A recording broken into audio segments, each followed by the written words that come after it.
Hello everyone, my self Avinash Madeshiya, currently pursuing MBBS from PGI Azamgarh. तो आज हम लोग इलेक्ट्रोकेमिस्ट्री का हाईलाइटेड सीरीज करने जा रहे हैं। ठीक है, इसके पहले ही कई सारे चैप्टर को एनसीईआरटी हाईलाइट करवा दी गई है। इसको करना ज़रूरी इसलिए क्योंकि जो लास्ट ईयर मैंने करवाया था ना हाईलाइट, उसमें जैसे मैंने लास्ट ईयर क्या कराया था, अवतार सीरीज जब कराया था मैंने, तो एनसीईआरटी कराया था, थोड़ा सा कराया था, 10 से 12 मिनट में कंप्लीट हो गया था। क्यों कराया था? क्योंकि बाकी की चीज़ें जो थी ना, जो रिमेनिंग चीज़ें थी, जो छूट रही थी, इसमें जो हाईलाइटेड नहीं था, वो हमारे अवतार के फॉर्मूले में कवर था। अवतार के फॉर्मूले टिप्स और थियरी वाले इस पार्ट में कवर था। ठीक है, लेकिन इस बार तुम लोग की डिमांड थी भैया पूरा ही करा दो, क्योंकि सही रहेगा। मैं भी सोचा हूँ कि सही रहेगा यार। इधर से अगर तुम यहाँ से एक बार पूरा पढ़ के जाओगे, फिर दोबारा जब तुम उस थियरी वाले और फॉर्मूले वाले पार्ट पे जाओगे तो तुम्हारे पूरा रिवाइज हो जाएगा। ठीक है, तो आ जाओ इलेक्ट्रोकेमिस्ट्री स्टार्ट करते हैं। Don't forget to like, comment and share the channel. ठीक है, लाइक कमेंट जरूर करना। ठीक है, पहला लाइन देखो क्या है कि electrochemistry is the study of production of electricity from energy release during spontaneous chemical reaction and the use of electrical energy to bring out the non spontaneous chemical transformation. बहुत इंपॉर्टेंट लाइन है, ध्यान रखना, हो सकता है statement based question यही से बना दे वो। ठीक है, क्या कह रहा है कि स्पॉन्टेनियस केमिकल रिएक्शन में जो एनर्जी निकलती है, उस एनर्जी का हम लोग यूज़ करते हैं नॉन स्पॉन्टेनियस केमिकल ट्रांसफॉर्मेशंस के लिए। उसको क्या बोलते हैं? इलेक्ट्रोकेमिस्ट्री बोलते हैं। इलेक्ट्रोकेमिस्ट्री में ही पढ़ाई जाती है कि नॉन स्पॉन्टेनियस से जो एनर्जी निकल रही है, जो स्पॉन्टेनियस केमिकल रिएक्शन से एनर्जी निकल रही है, उसको नॉन स्पॉन्टेनियस काम में यूज़ करो। इलेक्ट्रोकेमिस्ट्री उसकी स्टडी है। ठीक, batteries and fuel cells convert करता है chemical energy into electrical energy, ये सबको पता है। आगे बढ़ो दूसरे पेज पे। ये देखो एक सेल दिया है, इसको बोलते हैं हम लोग डैनियल सेल। क्या बोलते हैं? Daniell cell. ठीक है, देखो डैनियल सेल क्या होता है। डैनियल सेल भी केमिकल एनर्जी को कन्वर्ट कर देता है। अब कैसे करता है? यहाँ पे दो तरह के पॉट होते हैं। ठीक, एक में जिंक होता है, एक में कॉपर होता है। तो जिंक सॉलिड कन्वर्ट होता है जिंक +2 आयन में, और कॉपर +2 से कन्वर्ट होता है कॉपर में। मतलब एक रेडॉक्स रिएक्शन है, एक का ऑक्सीडेशन हो रहा है, एक का रिडक्शन हो रहा है। ठीक है, जिंक का देखो ऑक्सीडेशन हो रहा है, कॉपर +2 से 0 में जा रहा है, तो इसका रिडक्शन हो रहा है। पहली चीज़। दूसरी चीज़ क्या ध्यान रखनी है कि इसका जो पोटेंशियल होता है, इलेक्ट्रोड पोटेंशियल कितना होता है? 1.1 वोल्ट का होता है। 1.1 वोल्ट देखो लिखा भी है। और कंसंट्रेशन 1.1 वोल्ट कब होता है? जब कंसंट्रेशन जिंक और कॉपर का कितना हो, zinc and copper +2 ions, zinc and copper solid में नहीं, जिंक Zn+2 और कॉपर +2 आयंस की जब कंसंट्रेशन यूनिटी हो, मतलब 1 मोल पर DM क्यूब हो, 1 मोल पर DM क्यूब हो। ऐसे डिवाइस को हम लोग गैल्वेनिक और वोल्टाइक सेल बोलते हैं। इसको क्या बोलते हैं? गैल्वेनिक या वोल्टाइक सेल बोलते हैं। कितना था वोल्टेज? 1.1 वोल्ट था। वो जब 1.1 वोल्ट था तो यहाँ पे क्या हो रहा था? देखो यहाँ पे जब एक्सटर्नल बैटरी जो थी ना 1.1 वोल्ट से कम थी, मतलब हमारा 1.1 वोल्ट इसका है ही इलेक्ट्रोड पोटेंशियल। अगर हम लोग कोई बैटरी जोड़ते हैं जो 1.1 वोल्ट से कम है, तो क्या होगा? इलेक्ट्रॉन जो है जिंक से कॉपर पे जाएंगे, हेंस करंट फ्लो करेगा कॉपर से जिंक पे। देखो यही नॉर्मल केस यही होता है कि जो इलेक्ट्रॉन होते हैं जिंक से, देखो इलेक्ट्रॉन जो हो रहे हैं, क्या हो रहे हैं? इलेक्ट्रॉन जो हो रहे हैं, इलेक्ट्रॉन का फ्लो किधर हो रहा है? जिंक से जा रहा है किधर? कॉपर पे। और जो करंट फ्लो करता है वो इलेक्ट्रॉन के अपोजिट डायरेक्शन में करता है। मतलब करंट कहाँ होगा? इधर से इधर, पॉजिटिव से निगेटिव। तो इलेक्ट्रॉन फ्लो कर रहा है जिंक से कॉपर, और करंट फ्लो कर रहा है कॉपर से जिंक की तरफ। ये चीज़ लिख रहा है। ठीक, दूसरा, जिंक डिजॉल्व होगा एनोड पे और कॉपर डिपॉजिट होगा कैथोड पे। मतलब ये जो जिंक है यहाँ पे गलना स्टार्ट हो जाएगा, और यहाँ पे जो कॉपर है वो डिपोजिशन स्टार्ट, मतलब इसका मास कम होगा, इसका मास बढ़ना स्टार्ट हो जाएगा। ये दो क्राइटेरिया होती है नॉर्मल केस में, और नॉर्मल केस में भी होती है। और जब 1.1 वोल्ट की से कम अगर हम लोग बैटरी लगाते हैं, एक्सटर्नल चीज़ लगाते हैं, तब ये कंडीशन होती है। ठीक, और ये जो दोनों को जोड़ रहा है इसको बोलते हैं हम लोग क्या? Salt bridge. तो साल्ट ब्रिज भी इंपॉर्टेंट है। साल्ट ब्रिज क्या होता है? साल्ट ब्रिज का मेन काम क्या है? साल्ट देखो ये आधा रिएक्शन ये कराता है, आधा रिएक्शन ये कराता है। तो साल्ट ब्रिज जो होता है दो हाफ सेल को कनेक्ट करता है, मतलब हाफ सेल ये हाफ सेल ये, देखो दोनों कनेक्ट कर दिया। तो साल्ट ब्रिज का पहला काम क्या है? कनेक्ट करता है टू हाफ सेल को। इलेक्ट्रिकली न्यूट्रलिटी को मेंटेन किया रहता है। ऐसा नहीं कि किसी में प्लस चार्ज आ जाए, किसी पे निगेटिव आ जाए, दोनों मिला के इलेक्ट्रिकल न्यूट्रल। +2 है तो -2 आएगा। तो इलेक्ट्रिकली न्यूट्रलिटी को मेंटेन करता है और प्रिवेंट करता है लिक्विड जंक्शन पोटेंशियल को। ये 3 काम है किसका? साल्ट ब्रिज का। और साल्ट ब्रिज किससे बना होता है? साल्ट ब्रिज जो होता है एक इनर इलेक्ट्रोलाइट होता है जिसमें अगर और जेलेटिन फिल्ड होता है, और KCl KNO3 NH4 NO3 इसमें पाए जाते हैं। ठीक है, KCl से बना सकते हो, KNO3 से, NH4 NO3 से। ये चीज़ तुमको ध्यान रखना है, साल्ट ब्रिज के बारे में लिखा नहीं हुआ है। ठीक, लेकिन अगर क्या हो, अगर हम 1.1 वोल्ट से ज़्यादा बैटरी लगा दें या 1.1 वोल्ट की बैटरी लगा दें, तो अगर हमने 1.1 वोल्ट की ही बैटरी लगा दी तो क्या होगा, देखो दूसरा केस है कि अगर ई एक्सटर्नल 1.1 वोल्ट हुआ तो पहली बात कोई फ्लो ऑफ इलेक्ट्रॉन नहीं होगा। जब फ्लो ऑफ इलेक्ट्रॉन नहीं होगा तो कोई करंट नहीं होगा, क्योंकि देखो एक चीज़ हमेशा ध्यान रखना, करंट कभी फ्लो करता है, करंट तभी फ्लो करता है जब क्या हो, डिफरेंस ऑफ पोटेंशियल हो, जब पोटेंशियल डिफरेंस हो, मतलब एक हायर पोटेंशियल पे एक लोअर पोटेंशियल पे, तभी जाके तुम्हारा करंट फ्लो करना स्टार्ट करता है। ये चीज़ हमेशा ध्यान रखना। तो यहाँ पे क्या हो रहा है, ये एक्सटर्नल 1.1 वोल्ट है, तो तुमको दिख रहा होगा कि ये जब बराबर हो गया तो कहाँ फ्लो करे भाई, मैं भी यहीं तुम भी यहीं, जब दोनों बराबर हो तो कहाँ फ्लो करेगा, या तो मैं नीचे जाऊँ या तो तुम ऊपर जाओ, तभी तो फ्लो करेगा। तो ना कोई करंट ना कोई फ्लो होगा ना कोई रिएक्शन होगा इसमें, ठीक। तीसरा केस क्या, अगर 1.1 वोल्ट से ज़्यादा लगा दूँ, तो 1.1 वोल्ट से ज़्यादा लगाऊंगा तो सब कुछ उल्टा हो जाएगा। क्या हो जाएगा, सब कुछ उल्टा हो जाएगा, बस ये ध्यान रखना। तो पहले क्या हो रहा था, देखो पहले जिंक से कॉपर की तरफ इलेक्ट्रॉन जा रहा था, तो अब क्या होगा, अब क्या होगा, अब क्या होगा, कॉपर से जिंक की तरफ इलेक्ट्रॉन आएगा, मतलब कॉपर से जिंक की तरफ देखो इलेक्ट्रॉन आ रहा है, देखो इलेक्ट्रॉन इधर आ रहा है, तो वही लिखा है electron flow from copper two zinc. अब करंट कहाँ जाएगा, इलेक्ट्रॉन को उल्टा, मतलब करंट जाएगा जिंक से कॉपर की तरफ, तो ये उल्टा हो गया।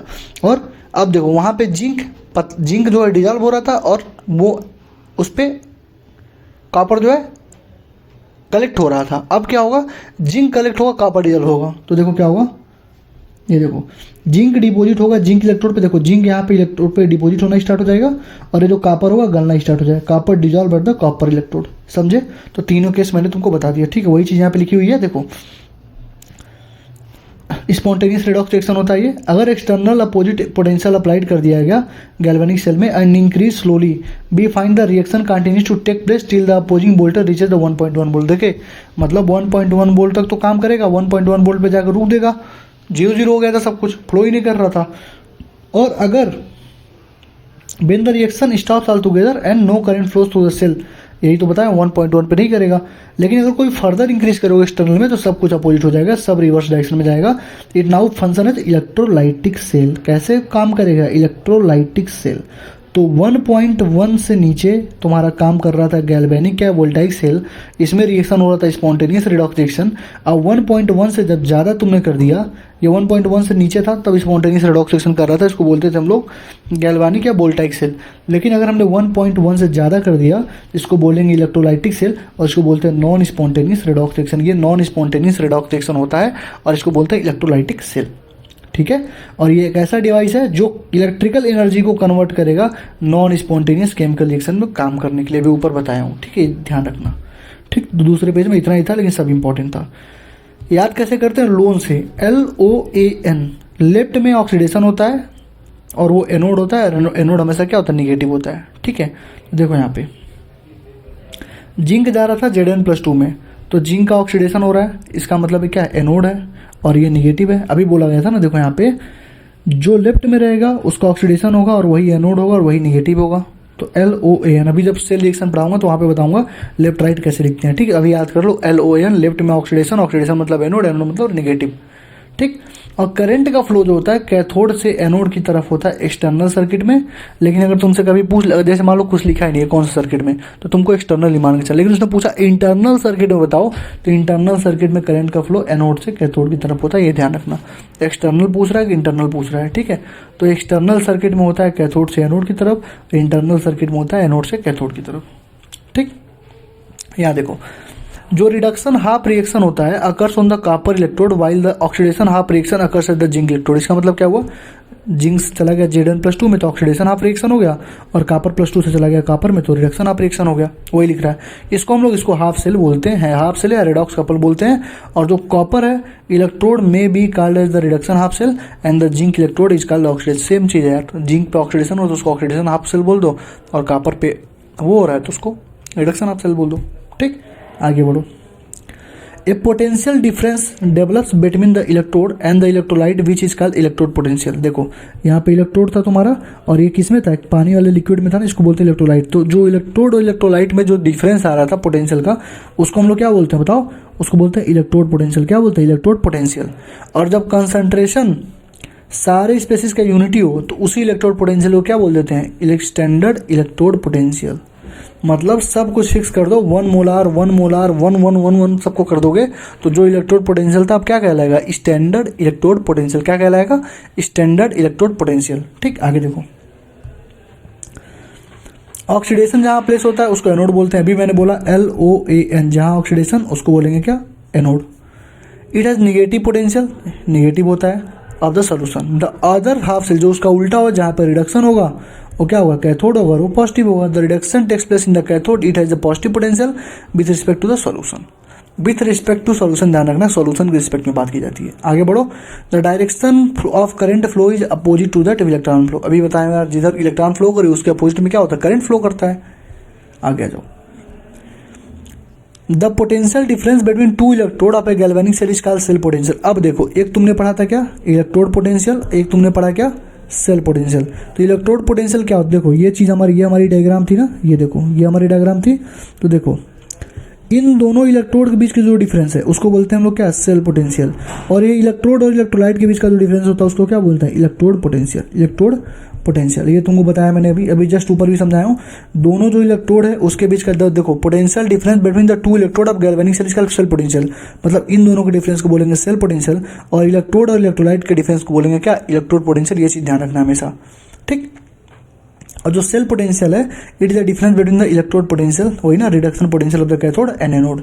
It is called the cell electromotive force, इसको EMF ऑफ द सेल बोलते हैं, ठीक है। सेल पोटेंशियल को ही EMF बोलते हैं। और EMF क्या होता है, पोटेंशियल ही होता है। EMF क्या होता है, पोटेंशियल ही होता है, लेकिन उस टाइम पे पोटेंशियल होता है जब कोई करंट इसमें फ्लो नहीं कर रहा, no current flow in it. उस टाइम पे तो को लिखा भी होगा, it is called the cell electromotive force of the cell when no current is drawn through the cell, जब कोई करंट उस टाइम पे सेल से ड्रॉन ना किया जा रहा हो। और ये तुम्हारे कहाँ पे, करंट इलेक्ट्रिसिटी में भी है, करंट इलेक्ट्रिसिटी में भी है, करंट इलेक्ट्रिसिटी में भी है, ठीक। इस चीज़ का ध्यान रखना। A galvanic cell is generally represented by putting a vertical line between metal and electrolyte solution, putting a double vertical line between the two electrolyte connected by salvage। ये देखो क्या कह रहा है कि जब भी तुम रिप्रेजेंट करोगे ना, जैसे मान लो तुमको रिप्रेजेंट करना है, जैसे कॉपर चला जा रहा है कॉपर +2 में, और जिंक चला जा रहा है Zn+2 में, सॉरी ये देखो कॉपर, ये ऐसे हो रहा था ना यार, देखो जिंक जो था वो Zn+2 में जा रहा था, और जो कॉपर था वो Cu+2 से Cu में जा रहा था। तो LOAN हमने लिखा था, क्या लिखा था, LOAN, मतलब लिफ्ट में ऑक्सीडेशन, फिर वो क्या, एनोड होता है और निगेटिव। तो जैसे मान लो तुमको लिखना हो, मैं यहाँ पे समझा रहा हूँ तुमको, ये देखना ध्यान से, लिख रहा हूँ। जैसे जिंक जा रहा था Zn+2 में, कॉपर जा रहा था +2 से कॉपर में। तो मुझे अगर लिखना रहे सेल रिप्रेजेंट कैसे करना रहे, तो पहले क्या लिखेंगे, LOAN, मैंने लेफ्ट, सबसे पहले क्या लिखेंगे, लेफ्ट। तो लेफ्ट में क्या होगा, एनोड होगा, एनोड पे क्या होगा, ऑक्सीडेशन। तो ऑक्सीडेशन किस में हो रही है, जिंक में। तो लिखेंगे Zn जो है वो चला जा रहा है Zn+2 में, मतलब एक स्लैश लगा देंगे। तो वही लिखा हुआ है, देखो यहाँ पे क्या लिखा हुआ है, एक हम लोग क्या लगाएंगे, represented by putting a vertical line between metal and electrolytic solution. और फिर डबल वर्टिकल लाइन लगाएंगे, कहाँ पे, डबल वर्टिकल लाइन फिर लगाएंगे, 2 बार लगाएंगे, और फिर रिडक्शन लिखेंगे। क्या लिखेंगे, पहले ऑक्सीडेशन हो गया फिर रिडक्शन। तो रिडक्शन में क्या हो रहा था, कॉपर +2 जो चला जा रहा था किसमें, कॉपर में। ये तुम्हारा हो गया, ठीक है। और 2 element connected by salt bridge, वही चीज़ लिखा हुआ। तो ऐसे करके लिखते हैं। तो पहले क्या लिखते हैं, पहले लिखते हैं ऑक्सीडेशन, ठीक है, फिर लिखते हैं रिडक्शन, ठीक है। इस चीज़ का ध्यान रखना, ठीक है। तो ई सेल भी वहाँ पे देखो, ई सेल अगर तुमको पूछेगा तो क्या लिखोगे, ई राइट माइनस ई लेफ्ट, ई राइट माइनस ई लेफ्ट लिख दोगे, ठीक है। ई राइट माइनस ई लेफ्ट लिख दोगे, ठीक। अब जैसे यहाँ मान लो कॉपर का दिया और Ag का दिया है, तो कॉपर जो है चला जा रहा है Cu+2 में, और Ag+ चला जा रहा है Ag में। तो पहले क्या लिखोगे, पहले एनोड लिखो जिस पे ऑक्सीडेशन हो रहा है। तो कॉपर चला गया Cu+2 में, फिर डबल बार लगा के Ag+ चला गया Ag में, यही तो होता है। और सबका वो लिख देना, सॉलिड और एक्वस। देखो यहाँ पे कॉपर सॉलिड में था, फिर एक्वस में चला गया, फिर Ag+ एक्वस था, फिर Ag में चला गया, ये जरूर लिख देना, ठीक। ऐसे लिखना होता है। तो LOAN याद रख लो कि लेफ्ट में ऑक्सीडेशन लिखेंगे, राइट में रिडक्शन लिखेंगे, ठीक है। तो लेफ्ट में क्या होता है, ऑक्सीडेशन होता है, राइट में क्या होता है, रिडक्शन होता है। तो रिडक्शन माइनस ऑक्सीडेशन निकालना पड़ेगा तुमको हमेशा ई से निकालने के लिए, ये चीज़ ध्यान रखना। तो E cell equal to E right minus E left, मतलब E reduction minus E oxidation, ये तुमको निकालना पड़ेगा, ठीक है। तो हमेशा देख लेना, जैसे जब क्वेश्चन सॉल्व करोगे तुमको वहाँ खुद ही दी जाएगा कौन सा रिडक्शन हो रहा है, कौन सा ऑक्सीडेशन हो रहा है, ठीक। आगे देखो, potential of individual half cell can not be measured. अगर तुम हाफ सेल का पोटेंशियल देखोगे ना, हाफ सेल का अगर तुम पोटेंशियल देखोगे, इसको तुम मेजर नहीं कर सकते हो। मतलब potential of individual half cell को तुम मेजर नहीं कर सकते हो, ठीक है। Potential of individual half cell को तुम मेजर नहीं कर सकते हो, ठीक। आगे, according to the convention a half cell called standard hydrogen electrode represented by PT platinum solid H2 gas और H प्लस एक्वस, ये ध्यान रखना, इसको याद कर लेना। प्लेटिनम सॉलिड होती है, फिर एक बार लगाएंगे H2 गैस होती है, फिर H प्लस जाती है। Is assigned at zero potential at all temperature. मतलब देखो ऐसे था ना, हमारे पास 2 इलेक्ट्रोड थे, एक इलेक्ट्रोड का हम लोग नहीं नाप सकते, लेकिन एक हमारे पास मेजरमेंट का तरीका है कि हम लोग स्टैंडर्ड हाइड्रोजन इलेक्ट्रोड को नाप लें, और स्टैंडर्ड हाइड्रोजन इलेक्ट्रोड का हम लोग क्या मान के चलते हैं, जीरो पोटेंशियल मान के चलते हैं, और यहाँ पे H plus electron half H2 बनता है। ठीक, अब देखो, the standard hydrogen electrode consist of platinum electrode, तभी तो प्लेटिनम सॉलिड लिखा गया था ऊपर, विथ प्लेटिनम ब्लैक कोटिंग रहेगा उसके ऊपर। इलेक्ट्रोड को डिप करेंगे एसिडिक सॉल्यूशन में and pure hydrogen gas is bubble through it. जब इलेक्ट्रोड को डिप कर देंगे एसिडिक सॉल्यूशन में और प्योर हाइड्रोजन गैस को बबल करेंगे, तो जो कंसंट्रेशन होगा both the reduce and oxidize form of hydrogen is maintained at unity. उस टाइम पे कंसंट्रेशन की यूनिटी मेंटेन करना है। This implies that the pressure of hydrogen gas is 1 bar and the concentration of hydrogen ion is the solution in 1 molar. मतलब pressure को 1 बार पे रखना है और मोलारिटी कितनी रखनी है, 1 मोलार रखनी है। उस टाइम पे ये सारे कंडीशन जब फुलफिल कर दोगे तो हाइड्रोजन का 1 आ जाएगा, हाइड्रोजन का 0 मान के चलना होता है। ठीक, इस चीज़ का ध्यान रखना है तुम्हें। अब देखो ई सेल अभी मैंने पढ़ाया, क्या ई सेल क्या होता है, ई कैथोड माइनस ई एनोड होता है, ई कैथोड और माइनस ई एनोड, मतलब E reduction minus E oxidation, ये तो बताया मैं। तो तुम यहाँ पे SRP of standard reduction potential of cathode minus standard reduction potential of anode भी लिख सकते हो इसको। SRP जो होता है स्टैंडर्ड रिडक्शन पोटेंशियल जो होता है माइनस ऑफ SOP होता है, मतलब कि स्टैंडर्ड ऑक्सीडेशन पोटेंशियल का उल्टा होता है। तो SRP cathode minus SRP anode हो, तो इसको तुम प्लस में SOP एनोड लिख सकते हो। अरे यार माइनस में SOP, तो कट के क्या हो जाएगा, प्लस हो जाएगा, तो प्लस SOP हो गया। इसी को तुम SRP कैथोड को तुम SOP anode minus SOP cathode लिख सकते हो, उल्टा कर दो ना दोनों को, SOP तो उल्टा ही होता है। तो ये तुम चारों चीज़ों में से कहीं से सॉल्व कर सकते हो। मेरा मानना है कि जैसे मान लो कहीं पे दिया हुआ है कि SRP of cathode is +5 suppose that, और SOP दिया है 3, तो तुम SOP को SRP में कन्वर्ट कर लो। SRP इक्वल टू क्या, -3। ठीक, अब कहोगे भैया SRP से इसको कैसे घटाएंगे, ये तो सिंपल फॉर्मूला ये था कि SRP SOP दिया है तो SRP cathode minus SRP anode कर दो, 2 आ जाएगा। लेकिन अगर मान लो दोनों दे दिया होता है, ऐसे मान लो नहीं निकाल पा रहे हो, तो क्या लिखा है, SRP +5 लिखा है, SOP +3, इसको रिवर्स करो, SRP हो जाएगा -3। अब कहोगे किसका भैया, ये भी SRP ये भी SRP, तो कैसे पता करेंगे किसका रिडक्शन होगा किसका ऑक्सीडेशन होगा, तो जिसका SRP ज़्यादा उसका रिडक्शन होता है, उसका रिडक्शन, तो मतलब इसका रिडक्शन होगा। ठीक है, तो ये रिडक्शन होगा, तो जो दूसरा होगा उसका ऑक्सीडेशन होगा, सिंपल सी बात है। तो फिर SRP में से फिर तुमको SRP एनोड घटाना, तो इसका रिडक्शन इसका ऑक्सीडेशन, तो 5 यहाँ पे था, माइनस फिर से 3 कर दो, फिर से तुम्हारा 2 आ जाएगा। समझे, ऐसे लगाते हैं। तो SRP माइनस SOP होता है। अब हाइड्रोजन सेल के लिए जो ई नॉट सेल होता है, ई नॉट सेल तो 0 हो गया, हाइड्रोजन के लिए ई नॉट सेल भी बताया ना 0 होता है, और SRP भी 0 होती है, SOP भी 0 होती है।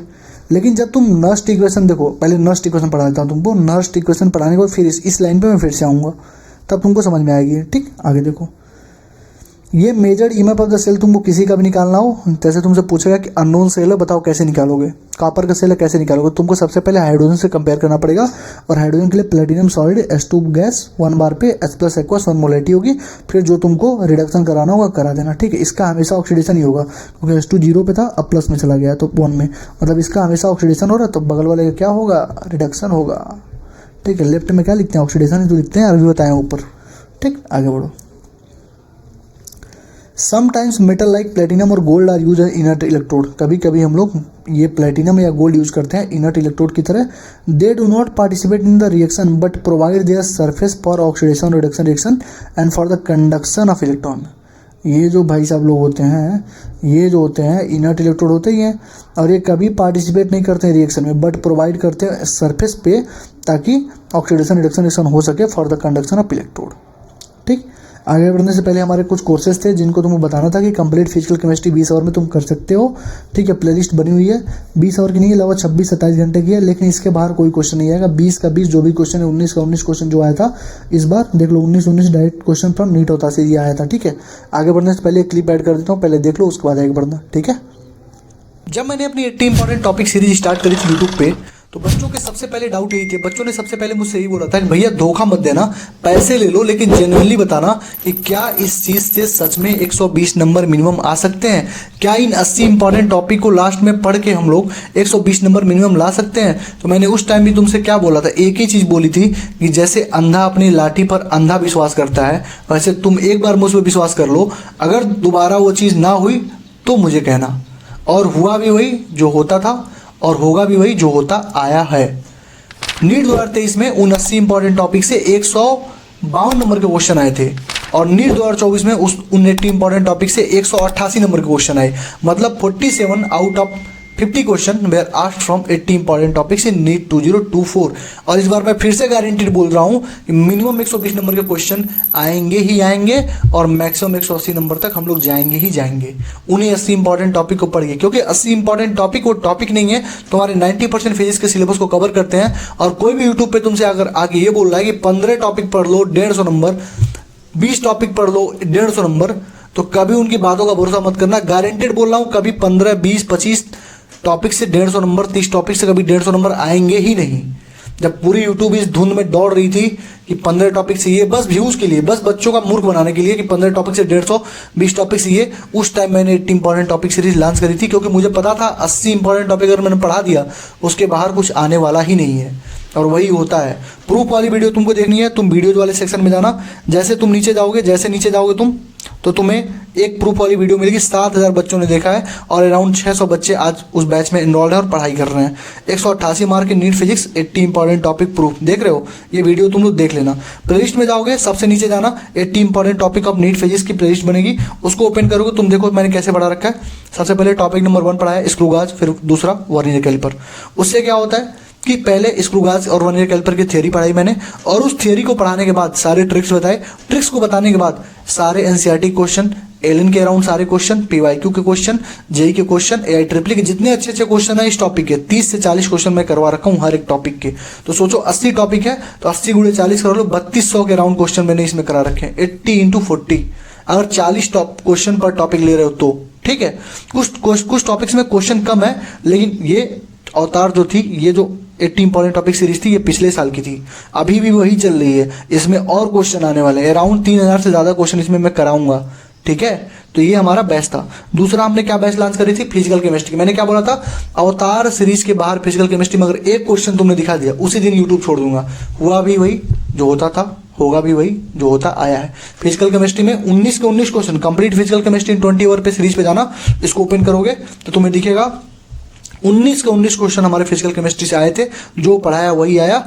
अब कोई भी बोल देता है आके कि मैंने जो पढ़ाया वही आया, तो जब इतने मोटे मोटे बुक्स, इतने मोटे मोटे नोट्स कोई पढ़ाएगा तो किसी के नोट से क्वेश्चन आने ही आने हैं। लेकिन जो चीज़ कंसाइज में दे रहा हूँ वहां से अगर कोई लाके दिखा दे तो मैं मानूं। तो ये देखो 19 के 19 डायरेक्ट क्वेश्चन हमारे नीट अवतार सीरीज से थे। मोल कॉन्सेप्ट 3 घंटा, एटॉमिक स्ट्रक्चर 3 घंटा, थर्मोडाइनमिक्स 4 घंटा। इसके बाहर तुम कोई क्वेश्चन नीट में लाके दिखा देना, कोई भी चैलेंज, ओपन चैलेंज, कोई भी दिखा नहीं सकता इसके बाहर। क्यों? क्योंकि इसमें क्या कराया हूँ, सबसे पहले 15 से 20 मिनट में एनसीईआरटी हाईलाइट करवाया हूँ, उसके बाद 30 से 40 मिनट में पूरी थियरी पढ़ाया हूँ और पूरे फॉर्मूले पढ़ाया हूँ और सारे ट्रिक्स एंड टिप्स बताया हूँ, जो कि सामने वाला तुम्हारा बच्चा अगर कोई कर रहा होगा, किसी क्वेश्चन को 5 मिनट में कर रहा है, टिपिकल क्वेश्चन है, तुम उस क्वेश्चन को 30 सेकंड के अंदर सॉल्व कर दोगे, जो ट्रिक्स इसमें बताया हूँ मैं, ठीक।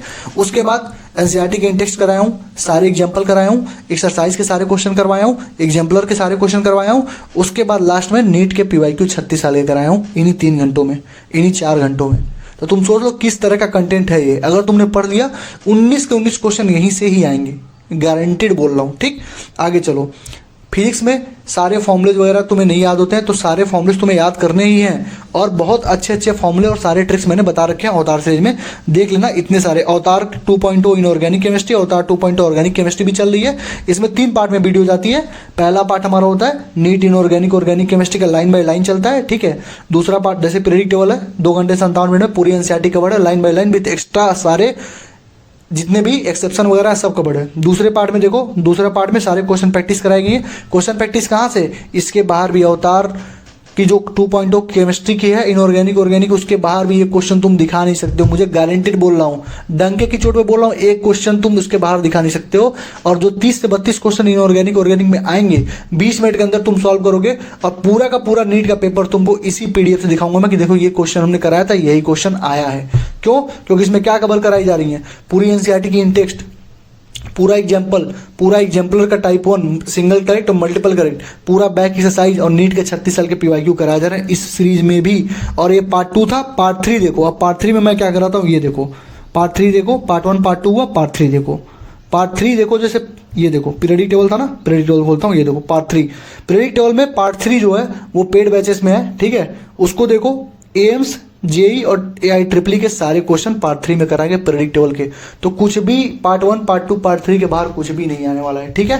तो thank you, all the best, पढ़ाई करते रहो। अगर वीडियो अच्छी लग रही हो तो लाइक कमेंट शेयर और सब्सक्राइब जरूर कर देना। ये वीडियो तो अपने दोस्तों के पास जरूर शेयर करना, ठीक है। Thank you. अब बढ़ते हैं आगे अपने वीडियोज में। आई होप कि तुमने क्लिप देख ली होगी, आगे बढ़ो। देखो, if the standard electrode potential of electrode is greater than 0 then its reduced form is more stable compared to hydrogen gas। देखो क्या कह रहा है, अगर किसी का स्टैंडर्ड इलेक्ट्रोड पोटेंशियल, ठीक है, ग्रेटर देन 0 है तो जो उसका रिड्यूस्ड फॉर्म होगा, रिड्यूस फॉर्म मतलब मान लो +2 में था +1 में चला गया, तो जो रिड्यूस फॉर्म होगा वो मोर स्टेबल होगा than the reduce form of species, ठीक। हाइड्रोजन गैस से मोर स्टेबल होगा, ठीक है। ये देखो मोर स्टेबल होगा देन, मतलब कह रहा है अगर स्टैंडर्ड इलेक्ट्रोड पोटेंशियल किसी भी इलेक्ट्रोड का 0 से ज़्यादा है तो उसका जो रिड्यूस फॉर्म होगा मोर स्टेबल होगा कंपेयर टू हाइड्रोजन गैस, पहली चीज़। उसके बाद कह रहा है अगर स्टैंडर्ड इलेक्ट्रोड पोटेंशियल नेगेटिव है हाइड्रोजन गैस से, मतलब 0 से भी कम है, 0 हाइड्रोजन का होता है, तो 0 से अगर किसी का कम है तो it is more stable then reduce form of the species. मतलब अगर +2 में से +1 में गया तो ये वाला अब ज़्यादा स्टेबल होगा, +2 वाला, ठीक है, रिड्यूस फॉर्म से ज़्यादा स्टेबल होगा, यही कह रहा है। उसके बाद इलेक्ट्रोकेमिकल सीरीज में लिख बस सरकाना मगलवंजन फिकोनी हाई कोरेट है आपका, ये मैंने पढ़ा रखा अवतार से में बहुत डिटेल में, उसको देख लेना एक बार। तो वो बोल रहा है कि अगर, याद देखो क्या लिख रहा है कि स्टैंडर्ड इलेक्ट्रोड पोटेंशियल, यहाँ लिखा भी है कि standard electrode potential for fluorine is highest होता है ना। देखो लिख बस सरकाना मगलवंजन फिकोनी हाई कोरेट है आपका, यहाँ फ्लोरीन आती है, ऊपर सबसे लिथियम या फ्लोरीन, तो फ्लोरीन का सबसे ज़्यादा स्टैंडर्ड इलेक्ट्रोड पोटेंशियल होता है, इंडिकेट करता है कि fluorine gas is the maximum tendency to get reduce, मतलब कि फ्लोरीन जो होता है वो सबसे ज़्यादा रिड्यूस हो सकता है। तो अगर खुद रिड्यूस हो सकता है तो दूसरे को सबसे ज़्यादा ऑक्सीडाइज कर सकता है, मतलब फ्लोरीन क्या है, बेस्ट ऑक्सीडाइजिंग एजेंट है, ठीक। Therefore fluorine is the strongest oxidizing agent and fluoride is the biggest reducing agent.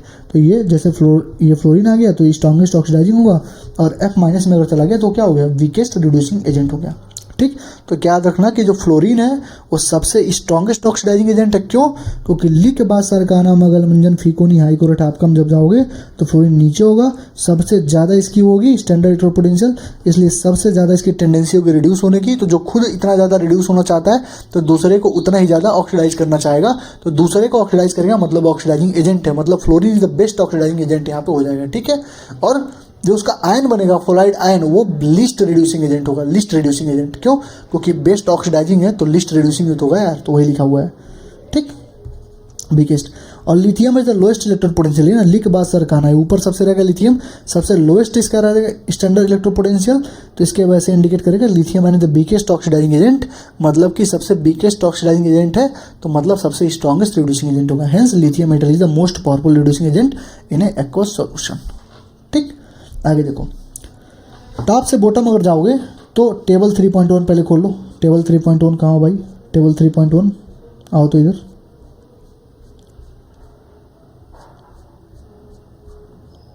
वही टेबल है, शायद मैंने आईडी नहीं किया इसको, आगे चाहे ऐड होगा।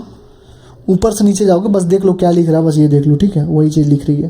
कह रहा है कि जब ऊपर से नीचे जाओगे तो standard electrode potential decrease, with this decreases the oxidising power of species on the left and increases the reducing power of the species on the right hand side of the reaction. Electrochemical cells are extensively use for determining the pH of cell solution, solubility product, equilibrium constant, other thermodynamic properties and for potentiometric titration. अब देखो इसमें क्या important है, देखो ये जो pink colour से मैंने हाईलाइट किया इसको तुम याद कर लो, ठीक। क्यों इसको याद कर लो? क्योंकि जो मैं पढ़ाया हूँ उसमें लिथियम सबसे ऊपर है, फ्लोरीन सबसे नीचे है, और जो एनसीईआरटी में दिया होता है या बाकी किताबों में दिया होता है उसमें फ्लोरीन सबसे ऊपर होता है और लिथियम सबसे नीचे होता है। तो अगर तुम लिथियम फ्लोरीन मेरे हिसाब से चलोगे और इसको अगर तुमने याद कर लिया तो तुम्हारा सारा काम उल्टा हो जाएगा। तो तुम्हारे एनसीईआरटी के हिसाब से दिया हो ना कि ऊपर से नीचे जाओगे तो स्टैंडर्ड इलेक्ट्रोड पोटेंशियल डिक्रीज करेगा, ये एनसीईआरटी के हिसाब से कि फ्लोरीन ऊपर है लिथियम नीचे सबसे, तो इसके हिसाब से है। तो बस इसको अभी के लिए याद कर लो और जब इसके बाद अवतार के फॉर्मूले पढ़ोगे ना तो वहाँ पे लिथियम के साथ जो मैंने पढ़ाया है लिथियम से फ्लोरीन उसको याद रखो, क्योंकि ऐसे करने में बहुत आसान हो जाती है चीज़ें याद करने में। ये थोड़ा खिचपिच पड़ता है, ऐसे बहुत कम लोग पढ़ाते हैं, मैक्सिमम टीचर्स भी ऐसे पढ़ाते हैं। लिख बा सरकाना मगलमंजन पीकोनी हाई कोरट है आपका, ठीक। तो ये याद कर लो बस, ठीक है। बाकी इसमें क्या, electrochemical cells are extensively use for determining the pH of solution, solubility product, equilibrium constant and other thermodynamic properties and for potentiometric titrations, ठीक है। ये चीज होगी। अगला हमारा नस्ट इक्वेशन, बोला हूँ ना नस्ट इक्वेशन पढ़ाने के बाद तुमको हाइड्रोजन पढ़ाऊंगा। एक सेकंड रुक जाओ। हाँ पंकज, अरे पढ़ा रहा हूँ, अभी आ रहा हूँ आधे घंटे में। ठीक है ठीक है ठीक है। तो देखो नस्ट इक्वेशन हमारा आ गया। तो नस्ट इक्वेशन क्या कहता है, ये सब तुम्हारे किसी काम का नहीं है। नस्ट इक्वेशन में ये सब कोई चीज़ याद रखने की जरूरत नहीं है, मैं जो बता रहा हूँ बस वो याद रखो, ठीक है। देखो नस्ट इक्वेशन में E इक्वल टू होता है E not minus R T upon N F L N product upon reactant, मतलब जो प्रोडक्ट बन रहा है अपन रिएक्टेंट, पहली चीज़ वो ध्यान रखना। दूसरी चीज़ जो N है वो क्या है, number of moles of electron gained और लॉस्ट और transferred in a balance reaction, मतलब कि अगर Cu+2 से Cu में जा रहा है तो कितने इलेक्ट्रॉन का ट्रांसफर हुआ, 2 इलेक्ट्रॉन का हुआ है। Cu+2 इलेक्ट्रॉन तभी तो Cu बन रहा है, तो 2 इलेक्ट्रॉन का ट्रांसफर हो रहा है। तो N हमारा क्या है, वही इलेक्ट्रॉन का संख्या है। तो ई सेल इक्वल टू होता है E not cell minus R T upon N F L N product upon reactant.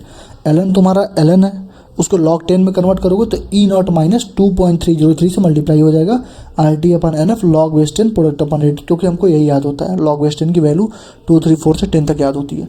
ये हो गया प्रोडक्ट अपन रिएक्टेंट।